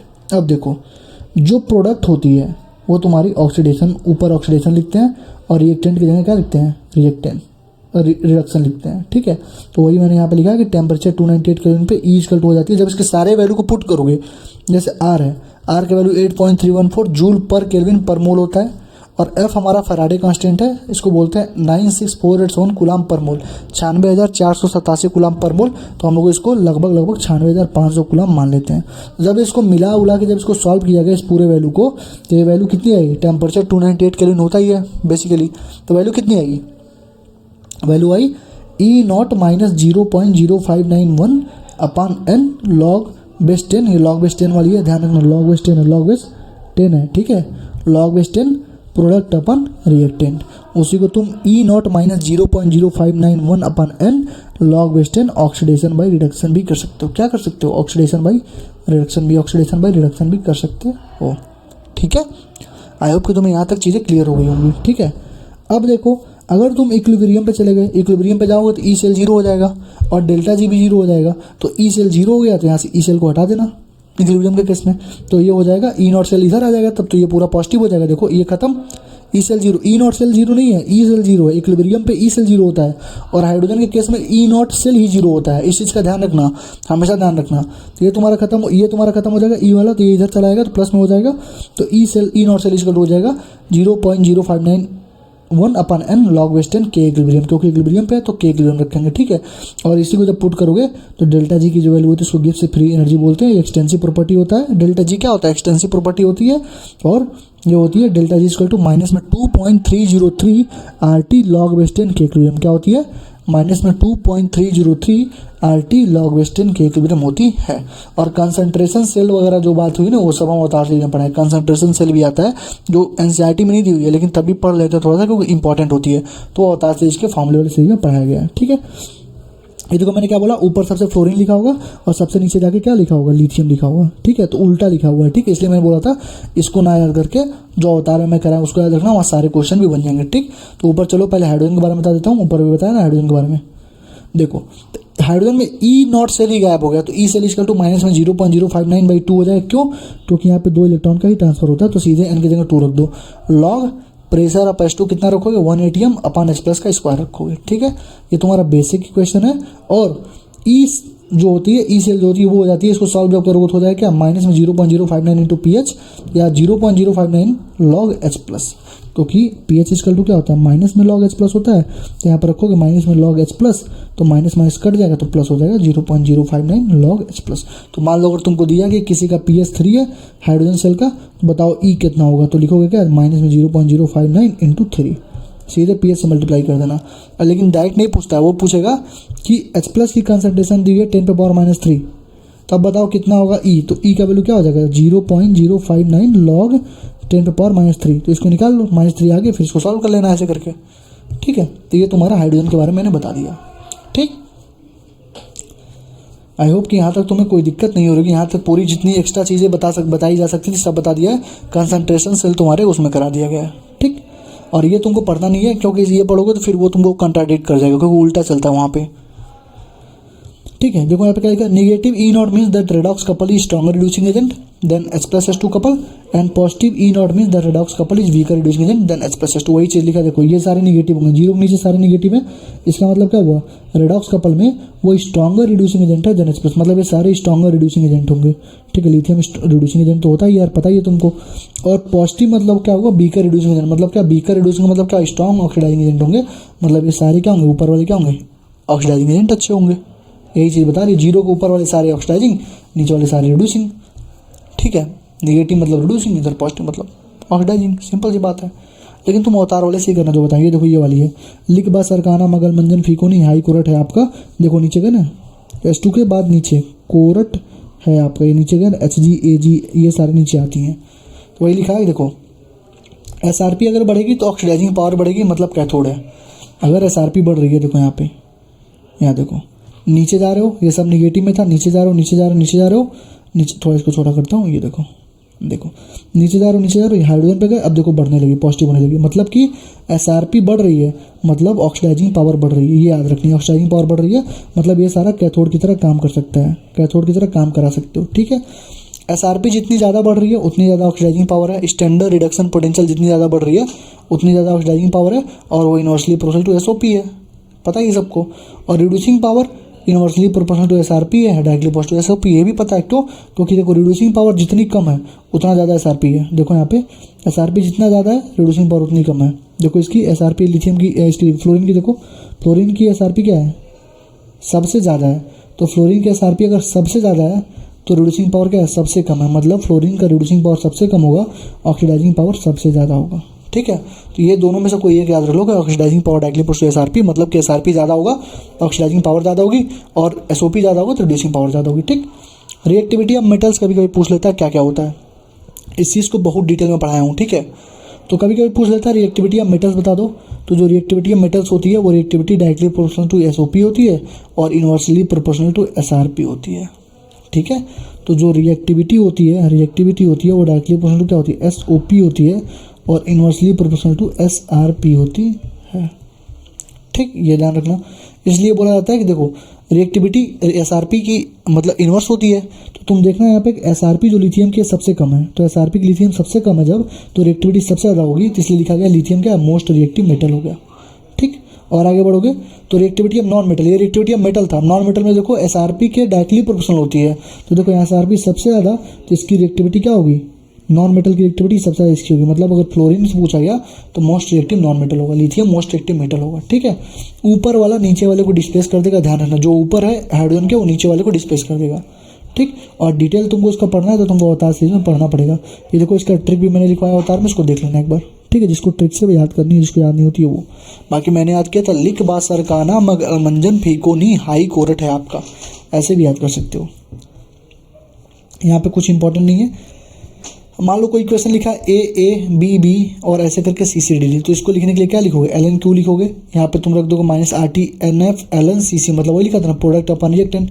तो देखो प्रोडक्ट में C है और C का स्टोइकोमेट्रिक कोएफिशिएंट है, तो उसको पावर में चढ़ा देते हैं, वही लिखा हुआ है C के पावर C D के पावर D अपन रिएक्टेंट लिखेंगे A पे पावर A और B पे पावर B, ये लिखा हुआ है यहाँ पे। ठीक, वही सेम चीज़ है यार, लिखी हुई है। अब आता है इक्विलिब्रियम कांस्टेंट फॉर नॉस्टिकेशन, कुछ भी इंपॉर्टेंट नहीं है क्योंकि ऊपर ही सब पढ़ा दिया हूँ। यहाँ पे बस एक चीज़ इंपॉर्टेंट थी, अभी ये भी ऊपर बता दिया हूँ कि E0 सेल, क्योंकि E सेल तो जीरो हो जाएगी और हाइड्रोजन सेल में E0 सेल जीरो होती है, ध्यान रखना। ठीक है, E not cell 2.3 E cell equal to E not cell 2.303 RT upon NF log Kc, और यहाँ पे Kc का इक्विलिब्रियम कांस्टेंट है, अभी ऊपर तुमको बताया होंगे, ठीक है। अब देखो electrochemical cells and gives energy of the reaction. देखो इलेक्ट्रिकल जो वर्क है it is done in 1 second and it is equal to electrical potential multiplied by total charge, मतलब वर्क डन इक्वल टू क्या होता है, Q इंटू V होता है। देखो ये एनसीईआरटी में भी पढ़े हो ना फिजिक्स में, क्या लिख रहा है, 1 सेकेंड में इलेक्ट्रिक पोटेंशियल को चार्ज से मल्टीप्लाई करेंगे तो वही हमारा इलेक्ट्रिक वर्क होता है, वही लिख रहे हैं। और ये चीज़ तुम यार पढ़ चुके हो करंट इलेक्ट्रिसिटी में, ठीक है। सो अगर हमको मैक्सिमम वर्क ऑब्टेन करना है गैल्वेनिक सेल से, then charge has to be passed reversibly, हमको रिवर्सिबली चार्ज को पास करना पड़ेगा। और जो reversible work done by galvanic cell है it is equal to the decrease in Gibbs energy, मतलब कि जो हम लोग रिवर्सिबल वर्क डन कर रहे हैं गैल्वेनिक सेल से वो क्या हो रहा है, गिब्स एनर्जी में जितना डिक्रीज हो रहा है उतने की बराबर होता है। जब पुट कर दोगे सारा इक्वेशन तो एक इक्वेशन आएगी, गिब्स एनर्जी क्या आएगी, माइनस में NFE सेल आएगी, क्या आएगी, delta G equal to minus में NFE सेल आएगी। अगर तुमसे डेल्टा जी नॉट पूछेगा तो माइनस में NFE नॉट सेल लिखना पड़ेगा। ये डेल्टा जी है तो simple E cell, delta G not है तो ई नॉट सेल, ठीक। ई सेल क्या होता है, इंटेंसिव प्रॉपर्टी होता है, लेकिन delta G extensive thermodynamic property, ये बताया हूँ ऊपर, ठीक है। And the value depends on N, ठीक है, N पे डिपेंड करेगी। अगर कंसंट्रेशन ऑफ सारे रिएक्टिंग स्पेसीज की यूनिटी कर दिया जाए तो E cell E not cell के बराबर हो, क्योंकि ये सारे 1 1 1 हो जाएंगे, NB1 FB1 तो क्या हो जाएगा, ये हमारा E cell E not cell के बराबर हो जाएगा। तो उस अरे यार सुनो बता रहा हूँ मैं, जो नस्ट इक्वेशन था ना उसमें अगर सबको 1 1 कर दोगे, प्रोडक्ट को रिएक्टेंट को सब कर जाएगा ना, तो ये तो बचेगा E cell equal to E not cell बचेगा। तो उस केस में delta G not equal to हो जाएगा माइनस NFE नॉट सेल, अभी ऊपर तुरंत अभी 2 सेकंड 10 सेकंड पहले बताया हूँ, ठीक। और दूसरा इक्वेशन होता है delta G not equal to minus में RT ln K, या तुम इसको लिख सकते हो क्या, माइनस में 2.303 RT log base 10 K। ये ध्यान रखो क्योंकि ये हमको इसी में याद होता है, एलन वाला डायरेक्ट पूछ लेता है, लेकिन ये फॉर्मूला बेस्ड तुमको याद रखना पड़ेगा लॉग बेस 10 के फॉर्म में, ठीक है। आगे बढ़ो। अब क्या है, कह रहा है कि दो electrical resistance is represented by the symbol R and measured in ohm, resistance को ओम में मेजर करते हैं, सबको पता है। SI यूनिट इसका इक्वल टू के, देखो SI यूनिट जो होता है रेजिस्टेंस का वो होता है kg metre square S cube और A स्क्वायर, ठीक है। इसको VT स्टोन से नापते हैं, इसका SI यूनिट देख लेना, ठीक है। निकाल भी सकते हो यार, निकाल भी सकते हो, B इक्वल टू IR होता है, यहाँ से निकाल लो, resistance equal to B upon I, voltage को रखो SI में, I को रख लो यहाँ पे, ठीक। या हीट इक्वल टू होता है I स्क्वायर RT, मैंने बोला था जब भी निकालना हो तुमको किसी भी चीज़ का मतलब डायमेंशन वगैरह कुछ भी निकालना हो तो तुम उसको कंपेयर करो एनर्जी या फोर्स से। तो heat equal to I square RT है, तो यहाँ से तुम R इक्वल टू क्या हो जाए H upon I square into T हो जाएगा, बस यहाँ पुट करो ML square T minus 2 put करके सॉल्व कर लो इसको, तुम्हारा आ जाएगा जो यहाँ पे लिखा हुआ है, ठीक। और resistance directly opposite to length होता है, resistance directly opposite to area होता है, इनवर्सली अपोजिट टू एरिया होता है, तो resistance directly opposite to L upon A हो जाएगा, और resistance is equal to rho L by A हो जाएगा। ये तुम्हारा कांस्टेंट है, ये तुमको पहले ही बता दी जा चुकी है, ठीक है। और इस कांस्टेंट को रो बोलते हैं, इसको रेजिस्टिविटी बोलते हैं, रेजिस्टिविटी या स्पेसिफिक रेजिस्टेंस भी बोलते हैं। इसका SI यूनिट क्या होता है, ओम मीटर होता है। क्या होता है SI यूनिट, इसका ओम मीटर होता है, ठीक है। लेकिन हम लोग मैक्सिमम यूज़ क्या करते हैं, ओम सेंटीमीटर। SI यूनिट क्या होता है, ध्यान रखना, SI यूनिट होता है ओम मीटर, लेकिन मैक्सिमम लोग यूज़ क्या करते हैं, ओम सेंटीमीटर, ठीक। और IUPAC ने बोला कि रेजिस्टिविटी ओवर स्पेसिफिक रेजिस्टेंस, इसलिए हम लोग अब हर जगह रेजिस्टिविटी का टर्म बोल, मतलब IUPAC ने बोला कि तुम लोग स्पेसिफिक रेजिस्टेंस नाम मत यूज़ करो, रेजिस्टिविटी याद करो। तो रेजिस्टिविटी हम लोगों ने बोलना स्टार्ट कर दिया, ठीक। तो रेजिस्टिविटी है क्या, तो रेजिस्टिविटी है क्या, रेजिस्टिविटी है क्या, resistivity is the resistance when it is 1 metre long, उसका एरिया और क्रॉस सेक्शन 1 मीटर स्क्वायर हो, तो हमारा रेजिस्टिविटी क्या होगा भाई। और अरे यार रेजिस्टिविटी क्या है, रेजिस्टिविटी हो जाएगा RA अपन L, मतलब रेजिस्टिविटी कब होगा, जब एरिया 1 मीटर स्क्वायर हो और लेंथ क्या 1 मीटर स्क्वायर हो, तो वही उसका रेजिस्टेंस हो जाएगा, और वो हमारा R के बराबर हो जाएगा। तो resistivity is the resistance when length is 1 metre and area is 1 metre square, ठीक। अब आता है रेजिस्टेंस का उल्टा, तो रेजिस्टेंस का उल्टा क्या होता है, कंडक्टेंस होता है, उसको G से दिखाते हैं, तो G इक्वल टू हो जाएगा 1 अपन R, तो R 1 upon R equal to क्या हो जाएगा, रेजिस्टेंस था रो L बाई A, तो अब क्या हो जाएगा, ये A अपन रो L हो जाएगा, और इसको बोलते हैं कप्पा, मतलब 1/ρ, मतलब कि 1 रेजिस्टिविटी, मतलब रेजिस्टेंस के उल्टा को बोल रहे हो कंडक्टेंस, तो रेजिस्टिविटी के उल्टा को क्या बोलोगे, कंडक्टिविटी। क्या बोलोगे, कंडक्टिविटी। तो कप्पा को बोलते हैं कंडक्टिविटी। तो वही लिखा हुआ है, SI यूनिट ऑफ कंडक्टेंस क्या है, साइमन्स में होता है और रिप्रेजेंटेड बाई इसको एस से दिखाते हैं। ठीक है, कंडक्टेंस जो जी है 1/r है, उसको क्या बोलेंगे, ऐसे दिखाते हैं। इसको हम लोग ओम इनवर्स, अरे यार 1/r है, रेजिस्टेंस का ओम होता है तो 1/r का क्या होगा, ओम इनवर्स होगा। सिंपल सी बात है, वही लिखा हुआ है। इसको मो भी बोलते हैं, महो बोलते हैं हम लोग, लेकिन ओम इनवर्स बोलते हैं। ठीक है, और इनवर्स ऑफ रेजिस्टिविटी कंडक्टिविटी बोलते हैं, इसको स्पेसिफिक कंडक्टेंस बोलते हैं। इसको कप्पा से रिप्रेजेंट करते हैं, ये देखो कप्पा। ठीक है, IUPAC ने रिकमेंड किया कि हमको कंडक्टिविटी यूज़ करनी है स्पेसिफिक कंडक्टेंस के ऊपर। और SI यूनिट ऑफ कंडक्टिविटी याद कर लेना, S पर मीटर होता है, बट क्वाइट ऑफन हम S पर सेंटीमीटर में यूज़ करते हैं, जैसे रेजिस्टेंस का यूज़ कर रहे थे। और कंडक्टिविटी क्या है फिर, कंडक्टिविटी इस कंडक्टेंस के बराबर है जब 1 मीटर लॉन्ग हो और एरिया 1 मीटर को। सेम चीज़ वही लिखी हुई, रेजिस्टेंस का सेम चीज़ छाप दिया गया है। ठीक, आगे बढ़ो। अब चलो देखो, अब क्या कह रहा है एनसीईआरटी कि मटेरियल्स को क्लासिफाई किया 3 पार्ट में, कंडक्टर, इंसुलेटर और सेमीकंडक्टर। ये सब तुम ऑलरेडी पढ़ चुके हो फिजिक्स में। Depending on the magnitude of their conductivity, कैसे कंडक्ट करता है। जो मेटल्स होते हैं और उनके अलॉयज जो होते हैं वेरी लार्ज कंडक्टिविटी होगी, इसलिए इनको कंडक्टर्स बोलेंगे। कुछ ऐसे मेटल्स हैं, नॉन मेटल्स हैं, like carbon black, graphite and some organic polymers. ये क्या होता है, इलेक्ट्रॉनिकली कंडक्टिंग होते हैं। तो ये भी पूछ सकता है तुमको कौन कौन से हैं, तो 3 नाम दिया हुआ देख लो, कार्बन ब्लैक, ग्रेफाइट और कुछ polymers. Are also electronically conducting. उसके बाद दिया सब्सटेंसेस लाइक ग्लासेस, सिरामिक्स, बहुत ही लो कंडक्टिविटी होती है, इसलिए इनको इंसुलेटर बोलते हैं। Substances like silicon, doped silicon, gallium arsenide having conductivity between conductor and insulator are called semiconductors and they are important electric materials. मतलब कि जिनका कंडक्टर और इंसुलेटर इसके बीच में जो होता है ना, जिनके, उनको बोलते हैं वो सेमीकंडक्टर। और वो कौन कौन से होते हैं, सिलिकॉन होता है, N type semiconductor, P type semiconductor, तुमको पता ही है क्या क्या होते हैं।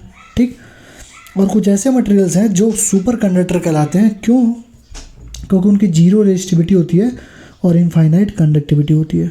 कंडक्टिविटी इनफाइनाइट होगी, रेजिस्टिविटी एकदम कम होगी, तो उनको सुपर कंडक्टर बोलते हैं।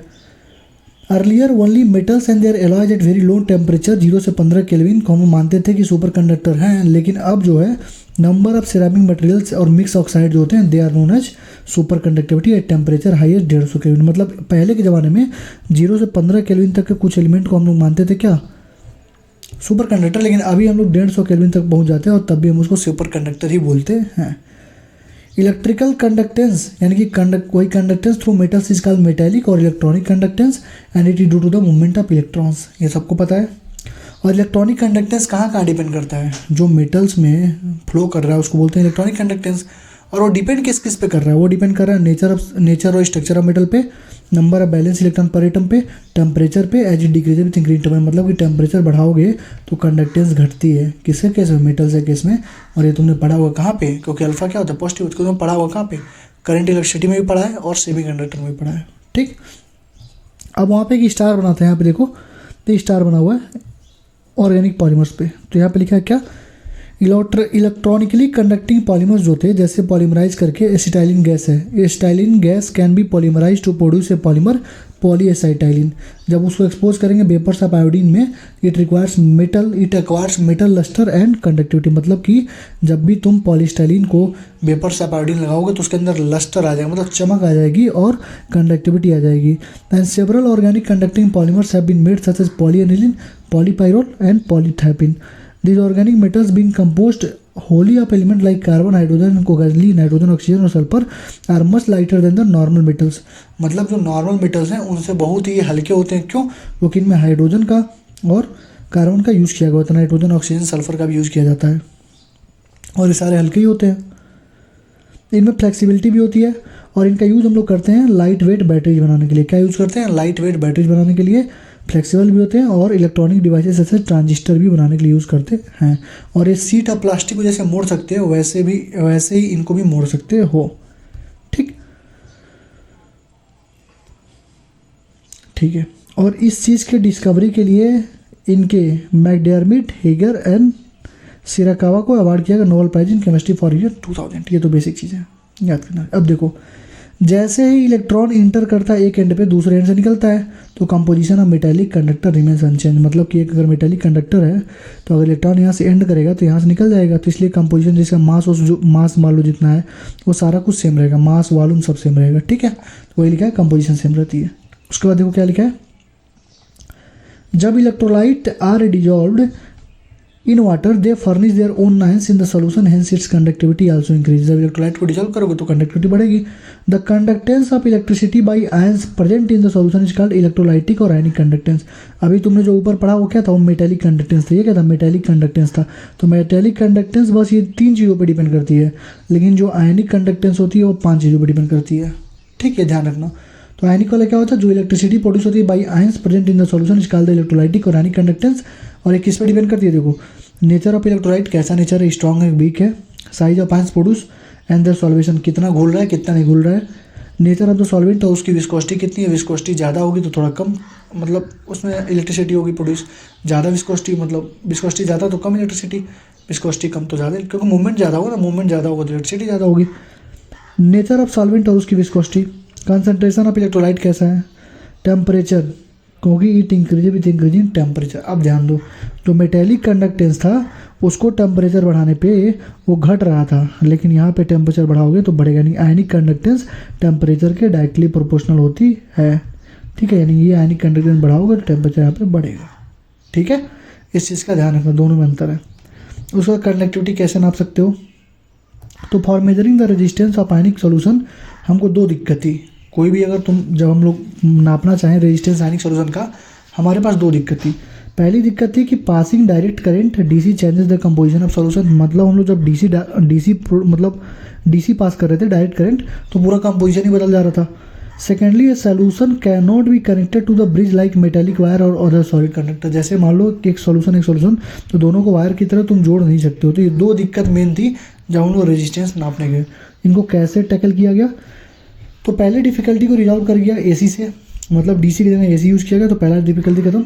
दूसरा डिफिकल्टी था solve by using a specially design vessel called conductivity cell. मतलब जो सोल्यूशन को हम डायरेक्ट जोड़ नहीं पा रहे थे वायर की तरह, उनके लिए हमने कंडक्टिविटी सेल बना लिया। ऐसे हमने सेल बना लिया, कंडक्टिविटी सेल बना लिया, और उससे हमने वो दूसरा दिक्कत भी सॉल्व कर दिया गया। तो ये एनसीईआरटी की लाइन है और तुमसे यहाँ पे क्वेश्चन भी पूछ सकता है कि क्या क्या दिक्कत आ रही थी। पहला दिक्कत ये था, दूसरा दिक्कत ये था कैसे सॉल्व किया गया एसी से, और दूसरा कंडक्टिविटी सेल बना के, ठीक। आ गया तो resistance equal to rho L by होता है, रो एल बाई ए, यानी कि क्या होता है ये, रो एल बाई ए है तो क्या हो जाएगा, रो को क्या बोलते हैं 1 कप्पा। अरे रेजिस्टिविटी इक्वल टू 1 कंडक्टिविटी, तो यहाँ पे इसने पुट कर दिया, ये तुम्हारा हो गया, ठीक है। आगे देखो, और जो एल बाई ए क्वांटिटी है ना, जो ये एल बाई ए क्वांटिटी है उसको बोलते हैं सेल कांस्टेंट। क्या बोलते हैं, सेल कांस्टेंट। उसको डिनोट करते हैं जी स्टार से। जी तुम्हारा क्या था, कंडक्टेंस था ना, जी स्टार से बोलते हैं इसको क्या, सेल कांस्टेंट। तो डिपेंड करता है किस पे, डिपेंड करता है डिस्टेंस बिटवीन द इलेक्ट्रोड पे और एरिया ऑफ क्रॉस सेक्शन पे और डायमेंशन इसका लेंथ इनवर्स से। क्यों, क्योंकि देख लो ये जो एल बाई ए है वो किस पे डिपेंड कर रहा है, लेंथ पे और एरिया पे। तो सेल कांस्टेंट किस पे डिपेंड कर रहा है, इसी पे, लेंथ और एरिया पे डिपेंड कर रहा है। और लेंथ का होता है एल, एरिया का होता है एल स्क्वायर, तो क्या हो जाएगा एल इनवर्स हो जाएगा इसका यूनिट। डायमेंशन क्या हो जाएगा एल इनवर्स हो जाएगा, लेंथ इनवर्स, ठीक है। तो ये जो हो जाएगा एल बाई ए हो जाएगा, इसको आर इंटू कप्पा भी लिख सकते हो, रेजिस्टेंस इंटू कंडक्टिविटी भी लिख सकते हो। उसी तीनों यहीं से निकला है, यहीं से निकला है, ठीक। तो ये फॉर्मूला हो गया। कप्पा इक्वल टू क्या होता है, cell constant by R. Cell constant क्या होता है, G star by R. G star क्या होता है, L by A into R. बस तुम्हारा हो गया, एक कप्पा हो गया। ये सेम वही एक फॉर्मूला, देखो बस एक फॉर्मूला याद रखो, ये इसी से तुम अपना मान लो कप्पा पूछा तो क्या हो जाएगा, जी स्टार बाई आर हो जाएगा। बस इसको आर को इधर चेंज कर दो, बस जो पूछ रहा हो लगाते जाओ अपना। आगे देखो, मोलर कंडक्टिविटी भी होती है। मोलर कंडक्टिविटी को लेमडा एम से दिखाते हैं, इसको ग्रीक में लेमडा बोलते हैं। It is related to the conductivity of solution by the equation lambda M जो होती है वो कप्पा बाई सी होती है। क्या होती है, कप्पा बाई सी होती है, इसका ध्यान रखना, ठीक है। सी क्या है तुम्हारी, सी क्या है, अभी तुमने ऊपर देखा होगा, सी क्या है तुम्हारी, यहाँ देखो अभी मैंने जस्ट ऊपर पढ़ाया था, दिखा रहा हूँ मैं।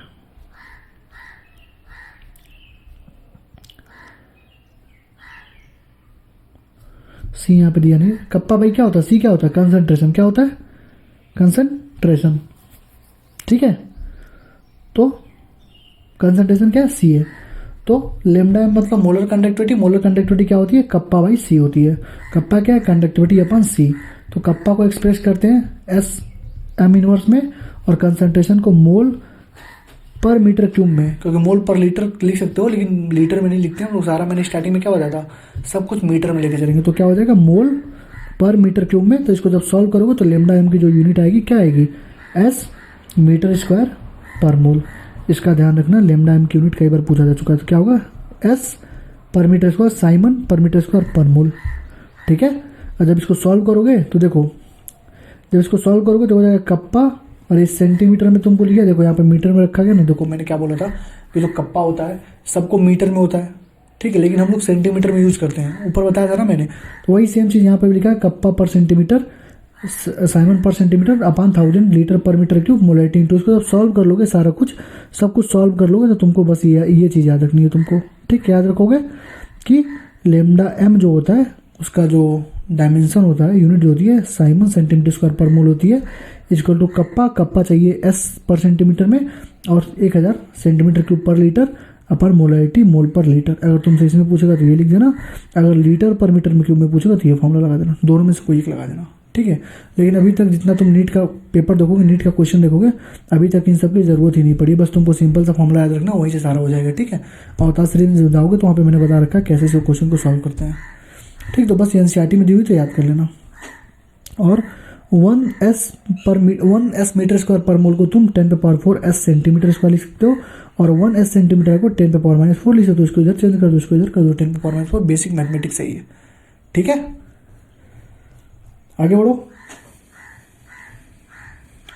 ये देखो वेरिएशन ऑफ कंडक्टिविटी और मोलर कंडक्टिविटी कंसंट्रेशन के साथ। देखो कंडक्टिविटी हमेशा डिक्रीज करेगी with decrease in concentration both for weak and strong electrolyte. मतलब कह रहा है चाहे वीक इलेक्ट्रोलाइट हो चाहे स्ट्रांग हो, अगर तुमने कंसंट्रेशन को कम किया तो कंडक्टिविटी चिल्ला चिल्ला कर कहेगी कि मैं इसके बिना रह नहीं सकती। अगर कंसंट्रेशन घटेगा तो कंडक्टिविटी भी घटेगी, चाहे वीक हो चाहे स्ट्रांग हो। पहली चीज, in fact the number of ions per unit volume that carry the current in A solution decrease on dilution. जैसे तुम डाइल्यूशन करोगे तो जैसे मान लो एक वॉल्यूम में मान लो इतने नंबर ऑफ आयंस थे, इतने नंबर ऑफ आयंस थे, तो जब तुम डाइल्यूट कर दोगे तो पानी का नंबर बढ़ गया, तो ये जो थे ना वो घट जाएंगे। मतलब कि number of ions per unit volume जो कैरी कर रहे थे करंट किसी भी सॉल्यूशन में डिक्रीज कर जाते हैं। डाइल्यूशन करने पे क्या हो जाता है, डिक्रीज कर जाते हैं, इंक्रीज नहीं डिक्रीज कर जाते हैं। इस चीज़ का ध्यान रखना पड़ेगा आपको।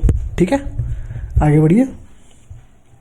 ये देखो मोलर कंडक्टिविटी वर्सेज सी, मतलब रूट सी, मोलर कंडक्टिविटी वर्सेज रूट सी का ग्राफ है। तो तुम रूट सी को C1/2 भी लिख सकते हो। इसका ग्राफ है एसिटिक एसिड यानी कि वीक इलेक्ट्रोलाइट के लिए और पोटेशियम क्लोराइड यानी स्ट्रॉन्ग इलेक्ट्रोलाइट के लिए। तो तुम देख रहे होगे कि पोटेशियम क्लोराइड का जो ग्राफ है एकदम सीधे बन रहा है यानी स्ट्रॉन्ग वाले का, और वीक वाले का ऐसे घूम के बन रहा है। ठीक, तो यहाँ पे लिखा गया है कि मोलर कंडक्टिविटी इंक्रीज करता है डिक्रीज इन कंसंट्रेशन। बताया है ऊपर कि जैसे कंसंट्रेशन घटाओगे तो मोलर कंडक्टिविटी बढ़ेगी।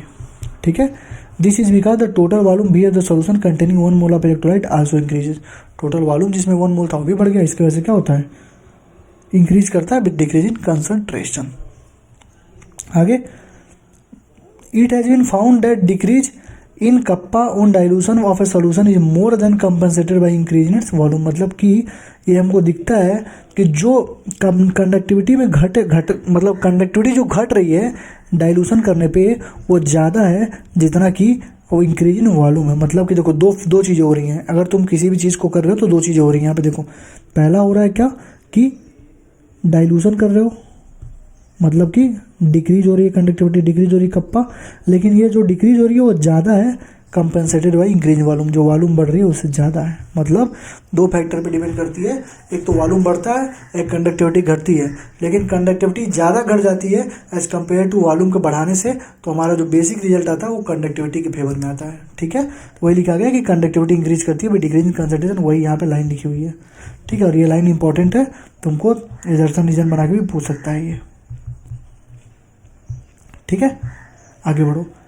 Lambda n can be defined as the conductance of a electrolyte solution kept between the electrode of a conductivity cell at unit distance. सब में unit distance, unit area सब में आ रहा है unit distance, but having area of cross section large enough to accommodate sufficient volume of solution that contains 1 mole of electrolyte। इसका मतलब ये हुआ कि इसकी क्राइटेरिया देखो क्या हो गई कि लेमडा एम को डिफाइन करोगे कि एक यूनिट डिस्टेंस हो लेकिन एरिया उतना हो कि मतलब सफिशिएंट वॉल्यूम को कैप्चर कर सके, सफिशिएंट वॉल्यूम को कैप्चर कर सके जिससे उसमें 1 मोल सब्सटेंस को रखा जा सके, जिससे उसमें 1 मोल सब्सटेंस को रखा जा सके। ठीक है, एक सेकंड बस।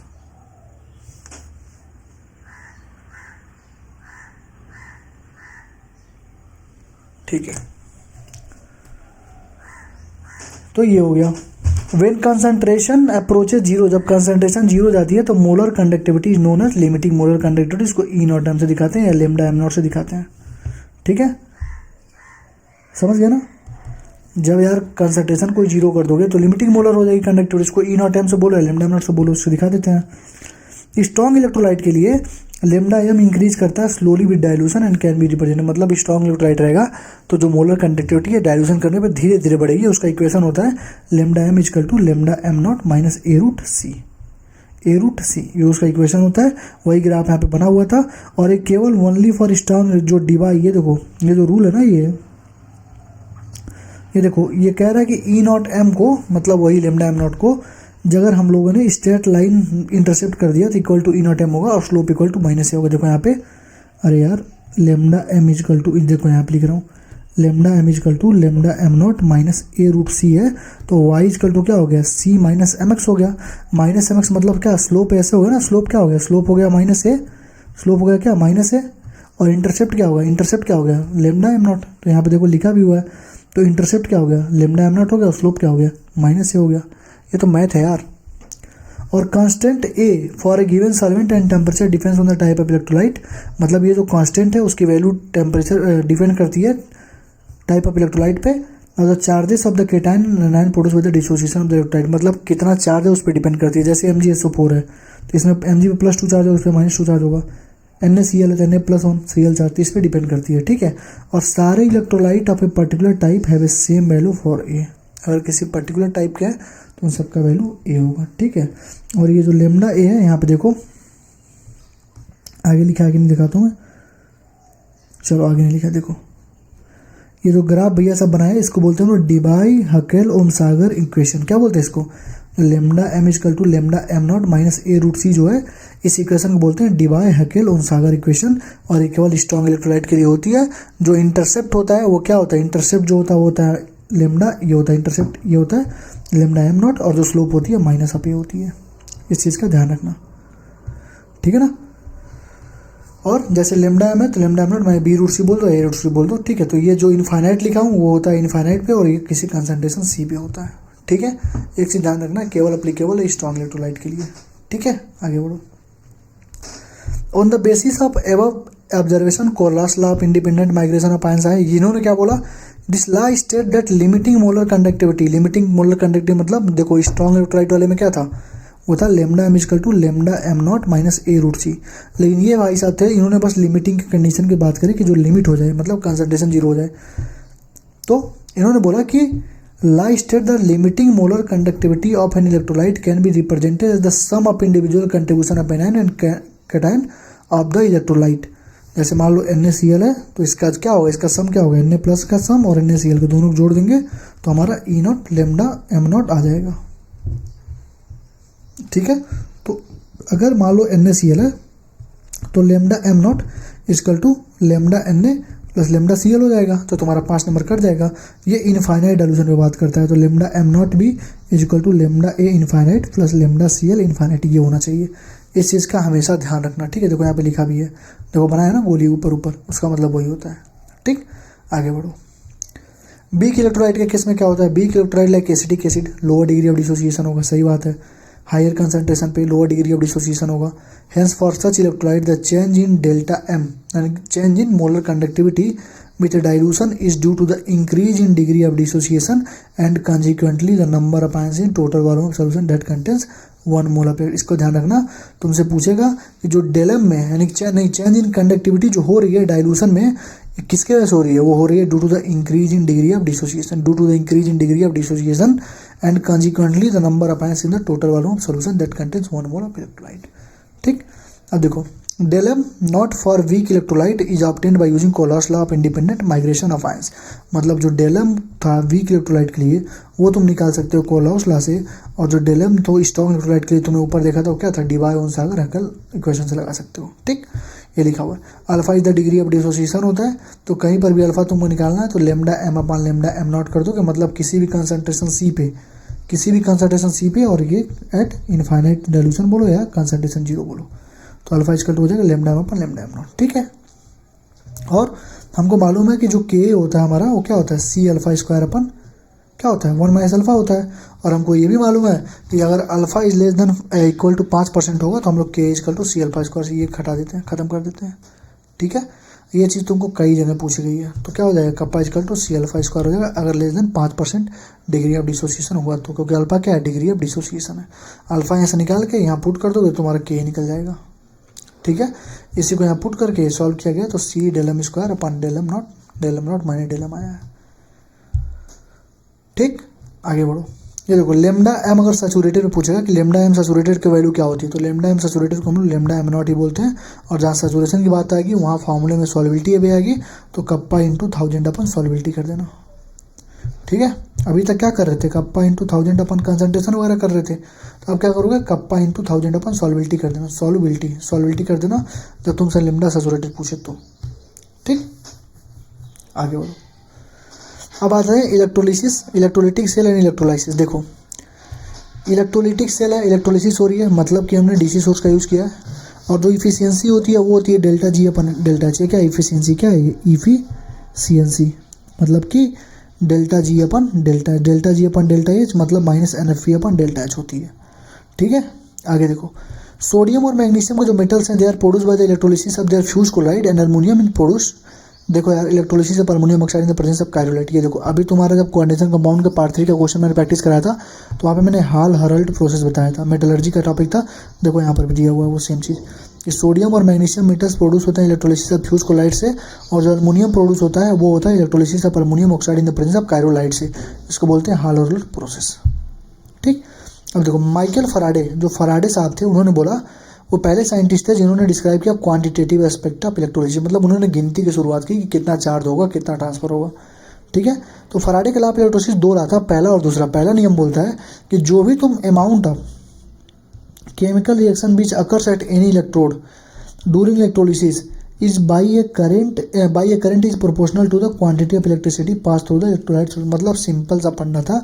उन्होंने बोला कि जो भी केमिकल रिएक्शन होगा वो डायरेक्टली प्रोपोर्शनल होगा किसके, जो भी किसी करंट से जो भी मतलब केमिकल रिएक्शन होगा वो डायरेक्टली प्रोपोर्शनल होगा कितना क्वांटिटी ऑफ इलेक्ट्रिसिटी हम लोग पास कर रहे हैं, कितना क्वांटिटी ऑफ इलेक्ट्रिसिटी हम लोग पास कर रहे हैं ये होगा। ठीक है, तो वही चीज़ यहाँ पर बोला गया कि जो अमाउंट ऑफ सब्सटेंस, देखो अमाउंट ऑफ केमिकल रिएक्शन जितना अकर होगा वही amount of chemical reaction deposit होगा, जितना केमिकल रिएक्शन उतना तो डिपोजिशन होगा। तो वही लिखा गया कि जो वेट होता है वो डायरेक्टली इक्वल टू चार्ज होता है, मतलब जितना ज़्यादा चार्ज तुम लगाओगे उतना ज़्यादा वेट डिपोजिट होगा। ठीक है, और डायरेक्टली प्रोपोर्शनल को जब हम हटाते हैं तो जेड इंटू आई से मल्टीप्लाई कर देते हैं। ठीक है, जेड से मल्टीप्लाई कर देते हैं क्योंकि Q equal to I T तो होता ही है, चार्ज इक्वल टू, अरे यार ये देखो करंट इक्वल टू होता है Q I T, charge per unit time equal to current, तो क्यू इक्वल टू होता है आई टी, तो क्यू की जगह आई टी पुट कर दो, प्रोपोर्शनलिटी की जगह जेड, जेड हमारा क्या होता है इलेक्ट्रोकेमिकल इक्विवेलेंट होता है। ठीक है, और वेट डब्ल्यू हमारा क्या है वेट ऑफ सब्सटेंस, यानी अमाउंट ऑफ सब्सटेंस कितना डिपोजिट हुआ हमारा क्या है डब्ल्यू है। ठीक है, तो पहला ला हमारा ये बोलता है कि इलेक्ट्रिसिटी का डायरेक्टली प्रोपोर्शनल होगा कितना भी अमाउंट डेवलप, कितना अमाउंट डिपोजिट हो रहा है। दूसरा वाला कहता है कि जो अमाउंट है डिफरेंट सब्सटेंस का liberated by the same quantity of electricity passing through the electrolytic solution are proportional to the chemical equivalent weight of metal divided by the number of electrons required to produce the cation. देखो equivalent weight का ये formula लिखा है कि atomic mass of metal divided by the number of electrons को बोलते हैं equivalent weight. ठीक है, ऐसे इक्विवेलेंट वेट क्या होता है एटॉमिक वेट अपन एन फैक्टर, एन फैक्टर मतलब नंबर ऑफ कितना ट्रांसफर हुआ इलेक्ट्रॉन। ठीक है, तो ये बोल रहा है कि अगर हम लोग अमाउंट ऑफ जो डिफरेंट सब्सटेंस मतलब जो लिबरेट हो रहा है, अगर हम लोग सेम जैसे मान लो 5 कूलम हमने इसमें चार्ज दिया 5 कूलम इसमें चार्ज दिया, तो दोनों में जो वेट का रेशियो होगा वो सेम होगा, उसके इक्विवेलेंट वेट के बराबर होगा। ठीक है, तो वही लिख रहा है W1/W2 इक्वल टू E1/E2 ये लिख रहा है। ठीक है, मतलब weight 1 upon weight 2 equal to equivalent weight 1 equivalent weight 1 upon equivalent weight 2। ठीक है, इस चीज़ को ध्यान रखना। तो amount of different substance liberated same quantity of electricity passing through the electrolytic solution और proportional to the chemical equivalent, मतलब केमिकल इक्विवेलेंट के बराबर होता है। इसका formula W equal to equivalent weight क्या हो जाएगा, इक्विवेलेंट वेट हो जाएगा EIT अपन 96,500, मतलब ये जो कितना वेट डिपोजिट हुआ है वो हो जाएगा WEIT मतलब इक्विवेलेंट वेट इंटू आई इंटू टी अपन 96,500, और इसी को तुम लिख सकते हो मॉलिक्यूलर वेट इंटू आई इंटू टी अपन NF, इसको तुम NF भी लिख सकते हो। ठीक है, और एन हमारा क्या नंबर ऑफ इलेक्ट्रॉन ट्रांसफर और एम हमारा क्या मोलर मास है। ठीक, मतलब तुमको दिख गया होगा इक्विवेलेंट वेट क्या होता है, इक्विवेलेंट वेट होता है मोलर मास अपन एन फैक्टर।